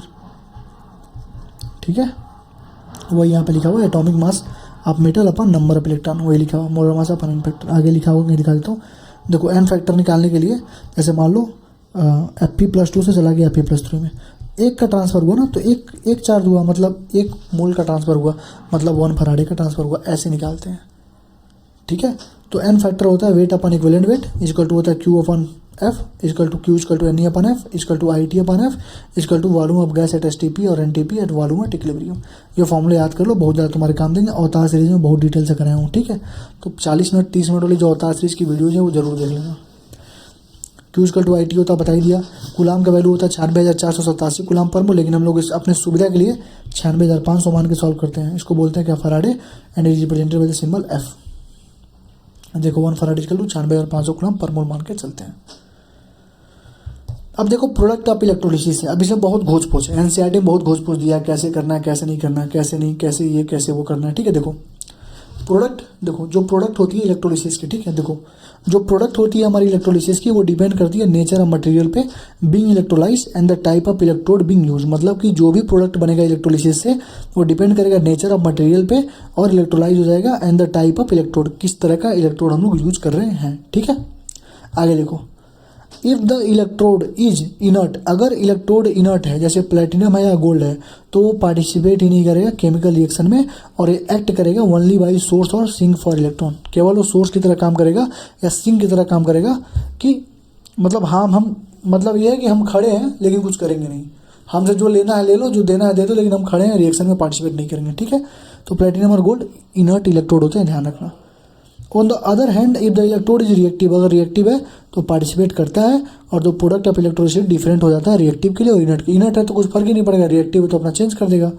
ठीक, अब देखो ये सारा झाम तम लिखा हुआ है एनसीईआरटी में, कुछ पढ़ना नहीं है। ठीक है, अब देखो 5 मिनट की ट्रिक मैंने बता रखी है, कहाँ पे, each and every electrolysis product अवतार सीरीज में। अवतार सीरीज की जो 30 मिनट वाली वीडियो है, वहाँ पे बस 5 मिनट में मैंने ऐसा चीज़ बता दिया है कि पूरा का पूरा बस ऐसे क्वेश्चन पढ़ोगे, ये टिक, क्वेश्चन पढ़ोगे टिक, ये क्वेश्चन पढ़ोगे टिक, पूरा का पूरा प्रोडक्ट इलेक्ट्रोलिसिस का मैंने बता रखा वहाँ पे। ठीक है, तो उससे पढ़ना है इस चीज़ को, एनसीईआरटी से मत पढ़ना। During the electrolysis of sulphuric acid the following process, देखो सल्फ्यूरिक एसिड का जब कराओगे, ठीक है, इलेक्ट्रोलिसिस, तो ये सारे रिएक्शंस होते हैं, अभी कोई मतलब नहीं है इस चीज़ का। देखो SO4 - 2 H2O8 में चला जाता है। ठीक है, मतलब सल्फेट जो होता है, हाइड्रोजन सल्फेट जो है वो चला जाता है H2O8 में चला जाता है। ठीक है, for dilute sulphuric acid the reaction 3.38 is preferred. ये देखो, अगर डाइल्यूट सल्फ्यूरिक एसिड, देखो ये रहेगा, तो ये डाइल्यूट सल्फ्यूरिक एसिड के लिए, सल्फ्यूरिक, अब कहोगे भैया सल्फ्यूरिक एसिड तो यहाँ पे लिखा ही नहीं है, तो बाबू ये H+ लिखा है ना, वही है वो H+ जो लिखा है वही सल्फ्यूरिक एसिड है। तो इसके लिए तुम्हारा, अगर तुम देखोगे कि मतलब लोअर पूछा ना, 3.38 is preferred, dilute sulphuric acid रहेगा ना, तो डाइल्यूट सल्फ्यूरिक एसिड के लिए ये रिएक्शन होगी, और 3.39 होगी हाई, मतलब हायर कंसर्न, मतलब कि कंसनट्रेटेड सल्फ्यूरिक एसिड के लिए। कंसनट्रेटेड सल्फ्यूरिक एसिड में क्या बन जाएगा, ये पूछा भी गया, जेई में पूछा है, एनसीईआरटी में पूछा, हर जगह पूछा, क्या बन जाएगा बताओ, तो ये बन जाएगा तुम्हारा H2SO8 बन जाएगा। इस चीज़ का ध्यान रखना। इलेक्ट्रोलिसिस अच्छे से पढ़ा रखा हूँ, उसको पढ़ लेना वहाँ से। ठीक है, अवतार सीरीज से पढ़ लेना। बैटरीज पे आ जाओ। बैटरीज बहुत ज़्यादा इंपॉर्टेंट है, कभी कभी थ्योरेटिकल क्वेश्चन पूछ लेते हैं। देखो प्राइमरी बैटरी जो होती हैं, प्राइमरी बैटरीज वो बैटरीज होती हैं, प्राइमरी बैटरीज वो बैटरीज होती हैं जो एक बार अगर डेड हो गए तो उनको हम रीयूज़ नहीं कर सकते हैं। ठीक है, और इसका मोस्ट फैमिलियर सेल हमारा ड्राई सेल। अगर ड्राई सेल खराब हो जाता था, हम लोग गाँव में पहले गाँव में टार्च होती थी ना, उसमें सेल लगता है ना, अभी भी सेल खराब हो गया तो फेंक देते हैं हम लोग, चार्ज थोड़ी ना होता है, रिचार्जेबल सेल अलग होते हैं, इसको लेकलांके सेल बोलते हैं। ठीक है, और ये कॉमनली यूज होता है ट्रांजिस्टर्स में और क्लॉक्स में। और the cell consist of zinc container that also act as anode and the cathode is carbon. ये एनोड कैथोड याद रखना। एनोड क्या है, जिंक है, कैथोड क्या है, carbon graphite rod surrounded by the powder manganese dioxide and carbon. ये चीज़ ध्यान रखना, एनोड कैनोड। और दोनों के बीच में देखो, एनोड क्या है, कार्बन नोड का कैथोड है, और एनोड का जिंक कप है, और इसके दोनों के बीच में क्या है, दोनों के बीच में मॉइस्ट पेस्ट डाला गया है अमोनियम क्लोराइड का और जिंक क्लोराइड का। दोनों के बीच में मॉइस्ट पेस्ट डाला गया है अमोनियम क्लोराइड का और जिंक क्लोराइड का। ठीक है, एनोड पे ऑक्सीडेशन होगा और कैथोड पे रिडक्शन होगा, MnO2 चला जाएगा MnOH में। ये ध्यान रखना कि MnO2 चला जाता है MnOOH पे चला जाता है, और ये अमोनिया गैस रिलीज होती है। इस चीज़ का भी ध्यान रखना। क्यों अमोनिया गैस रिलीज होती है, क्यों, क्योंकि अमोनियम क्लोराइड और जिंक क्लोराइड हम लोग पेस्ट की तरह यूज़ करते हैं। ठीक है, तो मैंगनीज यहाँ +4 में था, अब चला गया +3 स्टेट में। ठीक। उसका दूसरा हमारा आता है मरकरी सेल। जो मरकरी सेल होता है वो लो करंट डिवाइसेस के लिए होता है, लाइक हियरिंग एड्स, वॉचेस, जो हियरिंग हमारा उपकरण होता है उसमें, और घड़ी में भी यूज होता है। इसमें जिंक मरकरी अमलगम का एनोड होगा और paste of HgO and carbon जो होगा कैथोड होगा। ठीक है, तो उसमें इसका एनोड देख लो, इसका एनोड जिंक था और कैथोड क्या था, carbon graphite, rod surrounded with powder manganese dioxide और कार्बन, ये था। ठीक है, और मरकरी में क्या हो रहा है कि जिंक का एनोड है, जिंक का एनोड सही है, लेकिन कैथोड जो है वो HgO का हो जा रहा है, paste of HgO and carbon as cathode. ठीक है, और पेस्ट क्या इसमें यूज़ करते हैं, इसमें पेस्ट यूज़ करते हैं KOH है, जिंक ऑक्साइड, उसमें क्या पेस्ट यूज़ कर रहे थे NH4Cl और जिंक क्लोराइड का, ये चीज़ ध्यान रखना। ओवरऑल रिएक्शन इसका देख लेना, मरकरी सेल का जिंक HgO में ZnO में जिम जाता है, इसकी पोटेंशियल होती है 1.35 वोल्ट। इसका मतलब अगर मरकरी सेल का पोटेंशियल पूछेगा तो 1.35 वोल्ट होती है, और एक कांस्टेंट रहती है during its life as the overall reaction does not involve any type of any ion in the solution whose concentration can change during the life time. इसका मतलब सिंपल सी बात हुई कि जो 1.35 वोल्ट की जो मरकरी सेल है वो हमेशा 1.35 वोल्ट की रहेगी, कभी भी चेंज नहीं होगी, क्योंकि यहाँ पे कोई आयन यूज ही नहीं हो रहा, किसी भी आयन का कन्वर्जन नहीं हो रहा है, उस concentration can change during life time. ठीक है, तो 1.35 इसकी हमेशा ही रहेगी। सेकेंडरी बैटरी क्या होती हैं, जिनको हम रिचार्ज कर सकते हैं, जो आज के ज़माने में बहुत ज़्यादा चल रही है, और बाई पासिंग द करंट, इनको हम लोग रिचार्ज कर सकते हैं कैसे, by passing the current in the opposite direction, current को अपोजिट डायरेक्शन में पास कर दो, चार्ज हो जाएंगे, यूज़ कर सकते हैं अगेन। ठीक है, इसमें क्या होता है, ये बहुत ज़्यादा इंपॉर्टेंट है देखना। It consist of lead anode, lead का एनोड होगा, और ग्रिड होगा लीड का पैक्ड विद लीड डाइऑक्साइड। ठीक है, एज ए कैथोड, मतलब कि लीड का ही एनोड है और लीड ऑक्साइड का PbO2 का कैथोड है, इस चीज़ का ध्यान रखना। और 38% सोडियम का यूज़ कर लेते हैं, सल्फरिक ऑक्साइड का, 38% सॉल्यूशन ऑफ सल्फोरिक एसिड का यूज़ करते हैं इलेक्ट्रोलाइट के लिए। अब देखो, जब बैटरी यूज़ में नहीं है, बैटरी जब यूज़ में है मतलब बैटरी जब डिस्चार्ज हो रही है, ठीक है, बैटरी जब यूज़ में है मतलब इन यूज़ का मतलब क्या हुआ, हम लोग ने चालू किया मतलब ये डिस्चार्ज हो रही है। तो जब बैटरी डिस्चार्ज हो रही होती है तो एनोड पे Pb चला जाता है PbSO4 में, और PbO2 चला जाता है PbSO4 में। ठीक, मतलब एनोड पे Pb रहता है और PbSO4 में जाता है, और कैथोड पे PbO2 जाता है PbSO4 में। ठीक, लेकिन जब चार्ज करते हैं तो रिएक्शन उल्टा हो जाता है। ठीक है, जब चार्ज करेंगे तो क्या होगा, PbSO4 इधर आ जाएगा, मतलब चार्ज करेंगे तो PbSO4 में 2 इलेक्ट्रॉन लेके Pb में चला जाएगा, मतलब PbSO4 कन्वर्ट हो जाएगा Pb में, और PbSO4 कन्वर्ट हो जाएगा PbO2 में। देखो यहाँ लिखा है ऑन चार्जिंग रिएक्शन रिवर्स हो जाएगा, PbSO4 anode and cathode is converted into Pb and PbO2 respectively. देखो ये एनोड वाला चला जाएगा Pb में, कैथोड वाला चला जाएगा PbO2 में। इस चीज़ का ध्यान रखना, कई बार क्वेश्चन पे पूछा जा चुका है। ठीक, another important secondary nickel cadmium cell होता है, जिसकी लॉन्गर लाइफ लीड से भी ज़्यादा लॉन्गर लाइफ इसकी होती है, लेकिन बहुत एक्सपेंसिव होता है, इसलिए हम यूज़ नहीं करते हैं। ठीक, फ्यूल सेल, फ्यूल सेल क्या होता है, जैसे गैल्वेनिक सेल्स हैं जो डिजाइन होते हैं to convert the energy of combustion, जैसे कोई भी एनर्जी हम लोग जला रहे हैं उसको कन्वर्ट, जैसे हाइड्रोजन है, मीथेन है, मिथानॉल है, उसको डायरेक्टली इलेक्ट्रिकल एनर्जी में कन्वर्ट कर देते हैं, इसको हम लोग बोलते हैं क्या, फ्यूल सेल। इसको क्या बोलते हैं, फ्यूल सेल। ठीक है, अपोलो स्पेस प्रोग्राम में भी फ्यूल सेल का यूज़ किया गया था। ठीक है, इन द सेल हाइड्रोजन और ऑक्सीजन को हम लोग बबल करते हैं through porous carbon electrode. Electrode किसका है, कार्बन का है, देख लो इलेक्ट्रोड किसका है, कार्बन का लिखा हुआ है यहाँ पे। Into concentrated aqueous sodium hydroxide solution, into concentrated aqueous hydroxide solution. और जो कैटलिस्ट होता है वो क्या होता है, कैटलिस्ट होता है फाइनली डिवाइड प्लेटिनम और palladium metal and incorporated into the electrode for increasing the rate of electrode reaction. तो क्या हो जाएगा, कैटलिस्ट जो होते हैं वो क्या क्या यूज़ कर सकते हो, फाइनली डिवाइडेड प्लेटिनम और पैलेडियम मेटल के यूज़ कर सकते हो। ठीक, कैटलिस्ट का नाम हमेशा ध्यान रखना, कैटलिस्ट याद रखो, एनोड कैथोड याद रखो, पेस्ट याद रखो, और बाकी चार्जिंग डिस्चार्जिंग वाला बहुत इंपॉर्टेंट है। Cells runs continuously as long as the reactant are supplied. Fuel cell produce करता है electricity with an efficiency of 70% compare to thermal plant whose efficiency 40%। मतलब अगर 100 यूनिट बिजली प्रोड्यूस होनी चाहिए वहाँ से बस 40 यूनिट प्रोड्यूस होती है, कहाँ से, थर्मल से, लेकिन फ्यूल सेल में 100 से 70 यूनिट, मतलब 30% का वेस्टेज होता है, 70% हमारी बिजली बना देता है वो। ठीक, कोरोजन आ गया, कोरोजन में मेटल ऑक्सीडाइज होता है by loss of electron to oxygen and formation of oxide, मतलब कि लॉस ऑफ इलेक्ट्रॉन होता है oxygen to and formation of oxide. Corrosion of iron को रस्टिंग बोलते हैं, rocket in the presence of water and air. Corrosion किसके presence में होता है, वाटर एंड एयर के प्रेजेंस में होता है। ये तुम्हारा एनोड पे रिएक्शन होता है, देख लेना, Fe का ऑक्सीडेशन हो गया, और कैथोड पे O2 जो होता है 0 से चला जाता है, H2O में चला जाता है। ठीक, तो फेरस आयन जो होते हैं वो फर्दर ऑक्सीडाइज होते हैं एटमॉस्फेरिक ऑक्सीजन से to ferric ions which comes out as rust. मतलब देखो, ये देखो पहले Fe से Fe+2 में गया, फिर जो ऑक्सीजन था उसने रिएक्ट करके इसके साथ फिर से इसको कन्वर्ट कर दिया गया हाइड्रेटेड फेरिक ऑक्साइड में Fe2O3.X2O में, जो रस्ट की तरह काम करता है which further production of hydrogen ion. मतलब कि ये रिएक्शन इंपॉर्टेंट है,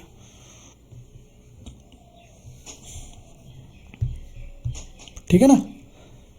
मतलब Fe से Fe+2 में गया, फिर ऑक्सीजन ने इसको फिर ऑक्साइड करके Fe2O3.X2O बनाया, जो कि रस्ट की तरह काम करता है।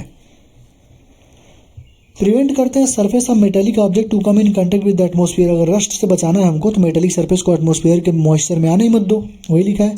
This can be done by covering the surface. Surface को पेंट लगा दो, जैसे ये हमारा अलमीरा है, हमने पेंट करवा दिया, रस्ट नहीं होगा, ठीक। और कुछ केमिकल लगा दो, बिस्फेनॉल, ये केमिकल का नाम याद रख लो, बिस्फेनॉल लगा दो तभी सही हो जाएगा। Another simple method to cover the surface by other metal. मान लो एक मेटल है, उसके ऊपर एक और मेटल लगा दो, जैसे जिंक या एसन का स्टेनस या जिंक का ऐसे ऊपर एक और मेटल लगा दो, तो नीचे वाला खराब ही नहीं होगा। डेट आर इनर्ट और react to save the object. मतलब कि वो इनर्ट रहेंगे, बाहर कुछ भी होगा उनको कोई मतलब नहीं, अंदर वाला मेटल हमारा सुरक्षित रहेगा। Electrochemical method is use to provide a sacrificial electrode of another metal like magnesium, zinc, electricity etcetera which corrode itself but save the object. जैसे एक मेटल है, दूसरा मेटल हम लगा सकते हैं, जिसको बोलते, देखो दो तरीका हुआ, तीन तरीका। पहला पेंट करो, दूसरा कुछ केमिकल लगा दो बिस्फेनॉल, तीसरा तरीका क्या है, मेटल के ऊपर मेटल रख दो, ऊपर वाला इनर्ट रहेगा, नीचे वाला बच जाएगा। चौथा तरीका क्या है, एक ऐसा मेटल लगाओ जो खुद खराब हो जाए, दूसरे को बता दो, सैक्रिफिशियल, खुद का बलिदान देके दूसरे को बचा ले, तो हमारा क्या हो जाएगा, वो हमारे हो जाएंगे मैग्नीशियम और जिंक, ठीक है। हाइड्रोजन इकोनॉमी क्या कहती है कि hydrogen provides an ideal alternative combustion result in water only. Hydrogen जो है यूजुअली आइडियल अल्टरनेटिव है किसी भी कंबशन प्रोडक्ट का, क्योंकि कंबशन से बहुत ज़्यादा पोल्यूशन भी होता है। तो हाइड्रोजन क्यों यूज़ कर सकते हैं हम लोग, क्योंकि केवल इसका वाटर ही निकलता है इससे। Hydrogen production must come from splitting water using solar energy. पानी को तोड़ दो, पानी तोड़ोगे जैसे H2O है, ठीक है, पानी को तोड़ दो तो H2O और O2 में टूटेगा ना, सोलर एनर्जी से वो कर दो। और हाइड्रोजन कैन बी यूज है renewable, hydrogen renewable source of energy है एंड नॉन पॉल्यूटिंग, देखिए non polluting source of energy है। This is the vision of the hydrogen economy. Hydrogen economy का ये विजन है कि नॉन पॉल्यूटिंग है और अच्छा भी है, रिन्यूएबल भी है, ठीक है। Corrosion of metal is essentially an electrochemical phenomena, electrochemical principles are relevant to hydrogen economy. Corrosion किसका, इलेक्ट्रोकेमिकल फिनोमिना है, ठीक है। बाकी सारे क्वेश्चन होता है में तो कंप्लीट करा दिया गया, ठीक है। तो ये हमारा इलेक्ट्रोकेमिस्ट्री की डन है क्या, ठीक है। तो thank you, all the best, पढ़ाई करते रहो। अगला चैप्टर हमारा केमिकल काइनेटिक्स का होगा, ठीक है। अगर वीडियो अच्छी लग रही हो, मेहनत देखो यार बहुत ज़्यादा किया जा रहा है, अगर वीडियो अच्छी लग रही हो तो लाइक, कमेंट, शेयर और सब्सक्राइब कर देना, ठीक है। Thank you, all the best, पढ़ाई करते रहो।